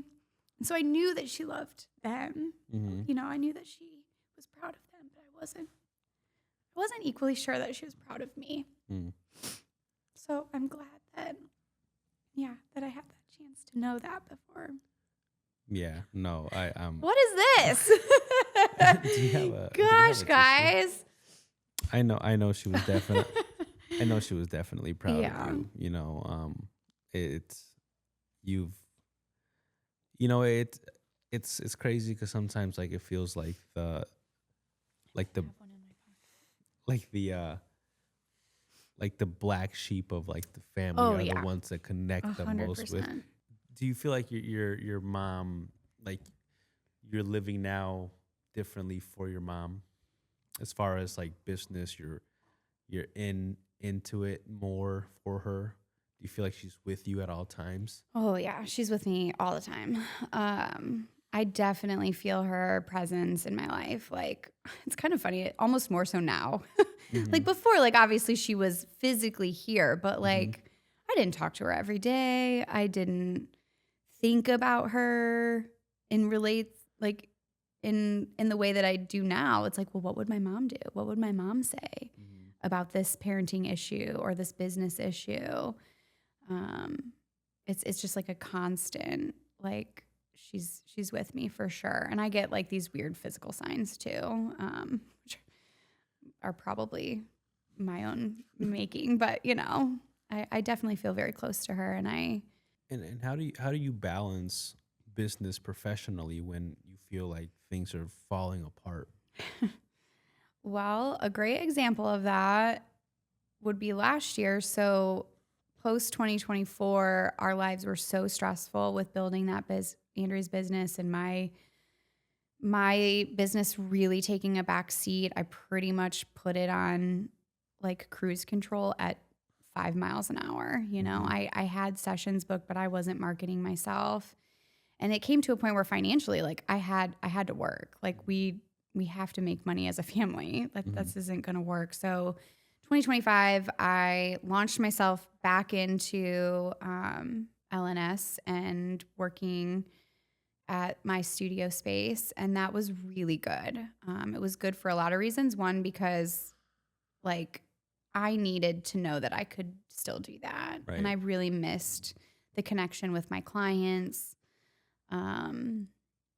Unfortunately, Andrea was really struggling as well with just the stress of the business and losing my mom. Like it was hard for everybody, and we never really processed that. And we have 2 very young kids at home. My girls now are 4 and 5, so at the time they were 3 and 4. And you know, they need so much when they're that. I mean, I'm sure, I don't know how much they need when they get older. I'm sure it doesn't get any better, but like they just need you all the freaking time when they're that little. And it just created this dynamic for the two of us where we were absolutely just roommates. We were barely connecting. We were not on the same team. We just were not good to each other. And it really culminated in us kind of thinking like we're gonna get a divorce. We were living pretty separately last year. And so luckily that all changed at the end of the year where we were able to find our way back to each other and really change what our marriage looks like. Like we don't have the same marriage that we used to have. Now we're certainly much more connected on every level. And it feels so much better. And now like to go back to your original question, like I just feel like what I want for my life is so much different than what it was like a few years ago. I wanted to bring LNS back and it to be as big as it was, you know, in 2019, 2020, when I was making multi-six figures and employing multiple people and, you know, 8 to 12 shoots a month. And now like the idea of that just sounds so stressful. I couldn't manage that many hats. I certainly still want to connect with my clients. I want to create a great experience for them and all the same ways I used to do, but I want to be really intentional about it. And I want to create space for that and to be a good mom. I don't want, like, my mom was a great single mom. She did everything she had to do. She was a businesswoman, but we ate a lot of fast food. And I wasn't involved in any extracurriculars. Yeah. I mean, I remember there were so many nights where she would have to drive around looking at the billboards to see if they were, like, this was when the billboards were paper, but like if they were torn. And she would ask me, like, was that one torn? And we were on a mission together. Right. And it's 9:00 at night and she's driving around with her 6-year-old.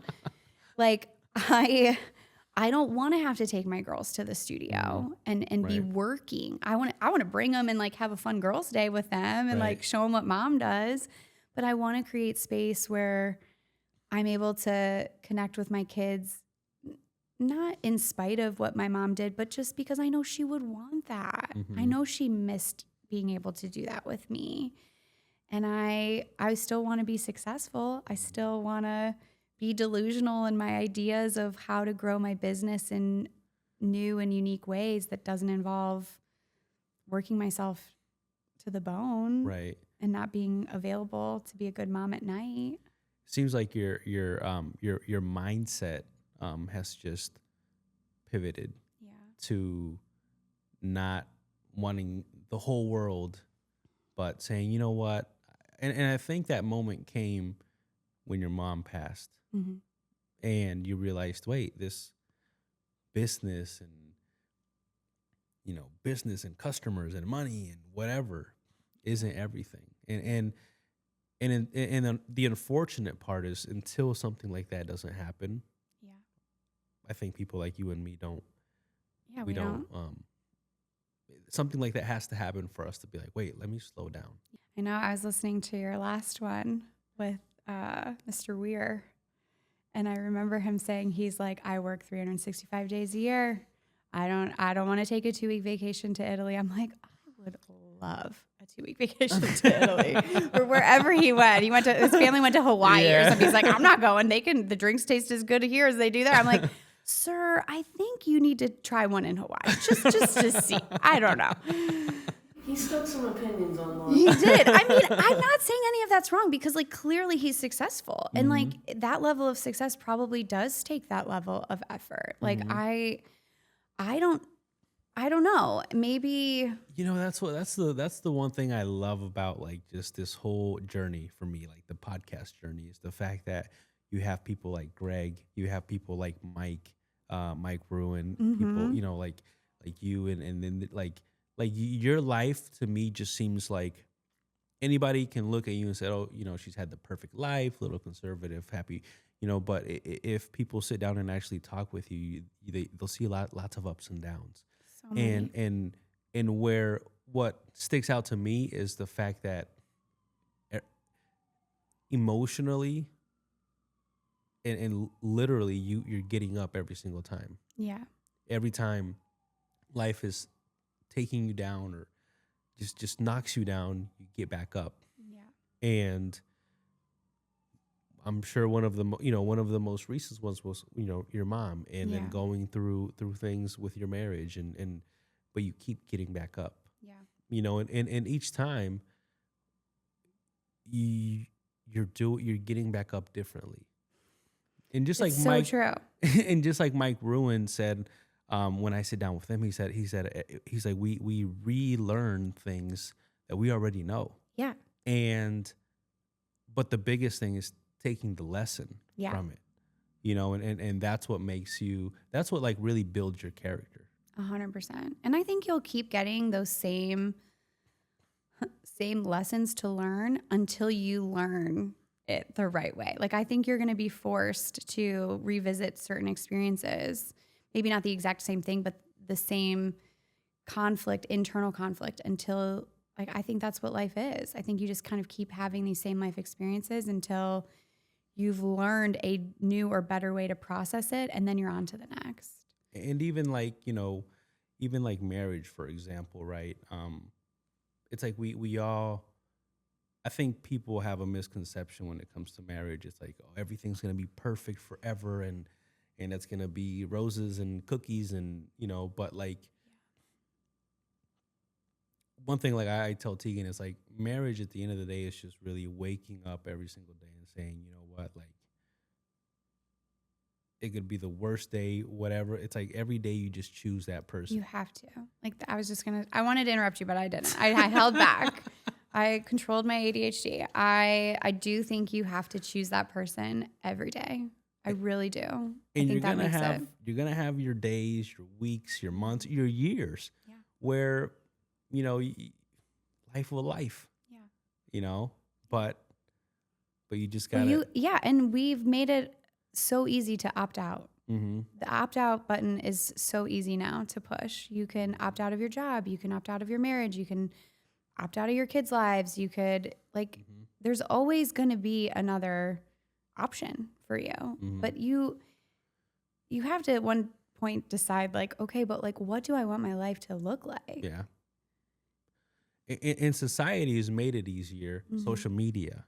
Mm-hmm. You jump on social media, you have a million options. Yeah. So it's easy for you. Oh, okay, we're done. Yeah. Next person. Yeah. But what people aren't doing, because it's a hard thing to do, is saying, no, let me stick around. Let me see let's work this out. Yeah. People don't want to work things out. I know. I'm real glad that we want to work things out. Because my life was like if you would have asked me to do this podcast last summer, I would have told you, like, I'm getting a divorce. I'm going to be a single mom. I'm going to be all these things that I never wanted for my life. Mm-hmm. And I literally sometimes cannot believe that I am not those things now, because I really didn't think it would be possible for us to reach a place that we would want to reconcile, let alone like where we are now, where I'm like, every aspect of our marriage is better. And I didn't know that was a possibility. So definitely work through it if you have the option, if you can. Mm-hmm. If both people are willing. Right. Obviously both people have to be willing, but yeah, there's definitely the non-negotiables or whatever. Yeah. But the where does Lindsay go from here? Mm-hmm. Where does LNS go? Where? Yeah. I think I'm in a season of really, it almost feels like I'm back to right after when my mom died and not knowing if I'm good at this anymore. I know that I am. Like, people book me and they tell me they love their photos. So it's not a question of like talent. It's just a question of like, is there a next step from here? Mm-hmm. And I think it's easy to get caught up in like the drama of the economy, the state of politics today. You know, there's just so much that could weigh on you. Like, I mean, I told you I put my blinders on about the other photographers. Like, I almost feel like I need to put my blinders on about everything, but that again would be a privilege, and I don't want to do that. But I think I don't see a world where LNS doesn't exist. I think what I do is really meaningful, and I love it. I hope that it continues in some fashion. I certainly have sessions booked for this year, so I don't anticipate it changing too much. But I don't love the hustle that it takes now. I don't know if you have this in the construction business, but like within the boudoir photography world, like Instagram and Facebook are so unfriendly to our content that it's almost impossible to market on those social media platforms, and including TikTok now. So like there's very little return on that kind of effort, but it doesn't feel like I don't know. I feel like I need to like really put in the time to figure out what is the next way for me to build my clientele outside of word of mouth, because social media is not where it was in 2019. Now my Facebook group has 10,000 women in it. There's 10,000 women in the Lindsay Nicole Studio VIP Insiders Facebook group, and I will post something and it will say total reach is 342 people. And it's like, that was like a PG photo. Like, why is it like, unless I'm paying, but I can't pay because if I pay, they're going to see it and then they're going to say you're blocked because we don't like your content. We don't like your website. Yeah. So it's kind of maddening is all I'm saying. So do they like consider it kind of like soft porn? Yeah. Yeah. It goes against their adult content guidelines. And then you look and there's so much out there that's like seemingly crazier, more risque than what I'm posting. Like there are boudoir photographers that I think do beautiful work, but it's all in tasteful nudes. Like I haven't posted a nude. I don't even know like when. I don't post that stuff. Like, do I take them? Of course, but I don't post it because I know I'm going to get in trouble for it. And so they'll post, a picture of one of my clients. It's basically wearing a one-piece bathing suit, and they'll be like, "You're reported for this." So it's frustrating. It's frustrating to be in this genre at this day and age, but do you think you'll have to evolve? Do you think you'll keep doing this forever? I don't know. I don't know the answer to that. I think if the demand is there and I still feel fulfilled by it, I don't anticipate like closing. But my kids, like Lennon will start kindergarten in the fall, and then from there on out, like it'll be a blur. They're gonna be in activities and friends and play dates. Like we're in the preschool bubble right now where we can kind of like say we're not going to that, and they don't know that they missed their friend's birthday party. But soon that won't be the case, and I want to be there for that stuff. And I really hope, Andrea's business is growing, and I hope that becomes what we dreamed it would be, which is, the financial means for our family to live comfortably. Like I think there was a time when I really craved and wanted like a luxurious lifestyle, and not that I would be mad about that, but it's less a priority now. Now I just I want to be able to provide food for my kids. I want to be able to buy them the clothes that they want. I want to be able to take them on vacation. Do I care if I drive a BMW or a Telluride, like Kia Telluride? No, I don't. Right. Like that is less important to me. I want the space to be a good mom and not have to work a 9 to 5, because that would sound horrible. I want to be my own boss for sure.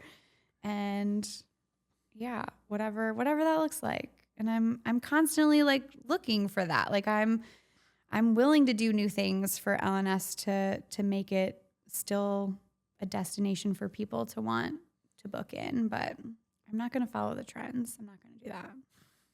I won't be doing that. You're the true story of someone who actually, I think you're probably one of the only persons I ever met that actually just quit their 9 to 5 and said, I'm going to start a business and figure it out. And that's so, there's so much courage behind that. So I have a lot of respect for you. It was hard. It was a lot. There's no handbook for that. There's no, at least Right. not for my industry. It was a lot of trial and error and being delusional and just believing in myself when I would see like these delusional ideas take off and be successful. And, you know, I would tell, I got my first accountant that I got here in Toledo, I told him I was a photographer, and he was kind of like rolling his eyes at me. Yeah. And after like our first meeting after Q1, he was like, "What kind of photography do you do?" Mm-hmm. I told him. And so, I mean, I was with him forever. He's now since moved on, but I'm still with like a rather large firm, accounting firm in the area, because like I'm a pretty good client. Like I'm not like a hobbyist over here. Multi 6 figures is not anything to like laugh about. Exactly. And so I'm happy. I would be happy with just 1 6. Let's just do that. I would be totally comfortable there. You know, the thing is, it's you know, it happens in construction too. You know, oh, another construction company. Okay, you know, like it's just, you have to prove yourself as a person, as a business. Yeah. You know, but one thing that you've done is proved yourself. And I believe having personal organization in your life, personal mental clarity, fixing your personal. Yeah. Basically, you can see it. You can see it in your business. You can see it in the people you're around. You can see it in what you do every single day. The little decisions to the large decisions that you make. For sure. In 10 years, what do you want people to say about Lindsay? In 10, 20 years, whenever, think of a time where Lindsay is not dead, but just, you know what I mean? Like just not shooting or whatever. What do you want people to say about you? I mean, I hope that they say that I inspired them, whether it was in business or just through photography. I hope that my legacy has more to do with the feelings I brought out in other people than like whatever financial success I've had. I feel like I want my girls to grow up knowing that their mom like helped, like they're so little. So what I tell them I do is I help women feel beautiful. They can appreciate that. And I hope that they believe that going forward, especially as they become older and really know what I do. They think it's cool that mom takes pictures, but they don't. I feel like there's truth to that though. Yeah. You know, like you help them, you bring it out. You remind them. I hope that I just am always looked at as like a positive stop on someone's journey. Like that they can just be like, "Oh my gosh, yeah, when I worked with her, this happened," or "I felt this way," or "My friend worked with her and I saw such a change after that." Like I don't think it's really about me. It's more about like what I do for other people, if that makes sense. Yeah. Well, thank you for Yeah. sitting down with me. Thanks for thinking I'm interesting enough to sit down with.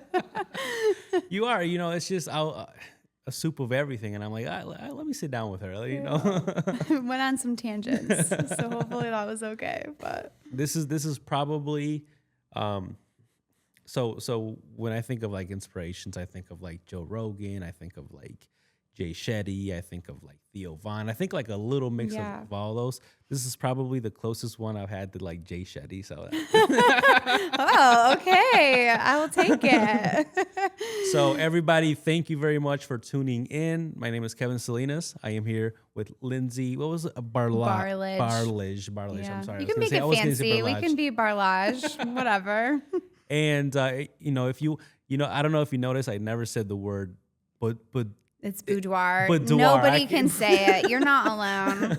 It could be like boudoir, I think it's boudoir. French. I think people say boudoir, but I'm not French, so I say boudoir. Just if easy. you need a boudoir shoot, Lindsay Nicole Studios, Yeah. LNS. And what is Andrea's business? So she owns Fleet Feet, which Feet. is a local specialty running shoe store, but they carry all the brands that you would need to run, obviously, but also if you're on your feet all day. So we love to help people make sure they're in the right shoe so that they can do whatever they're doing. You heard it from her. I know. Come visit us. Go visit them. Go like, share, and subscribe. And thank you once again.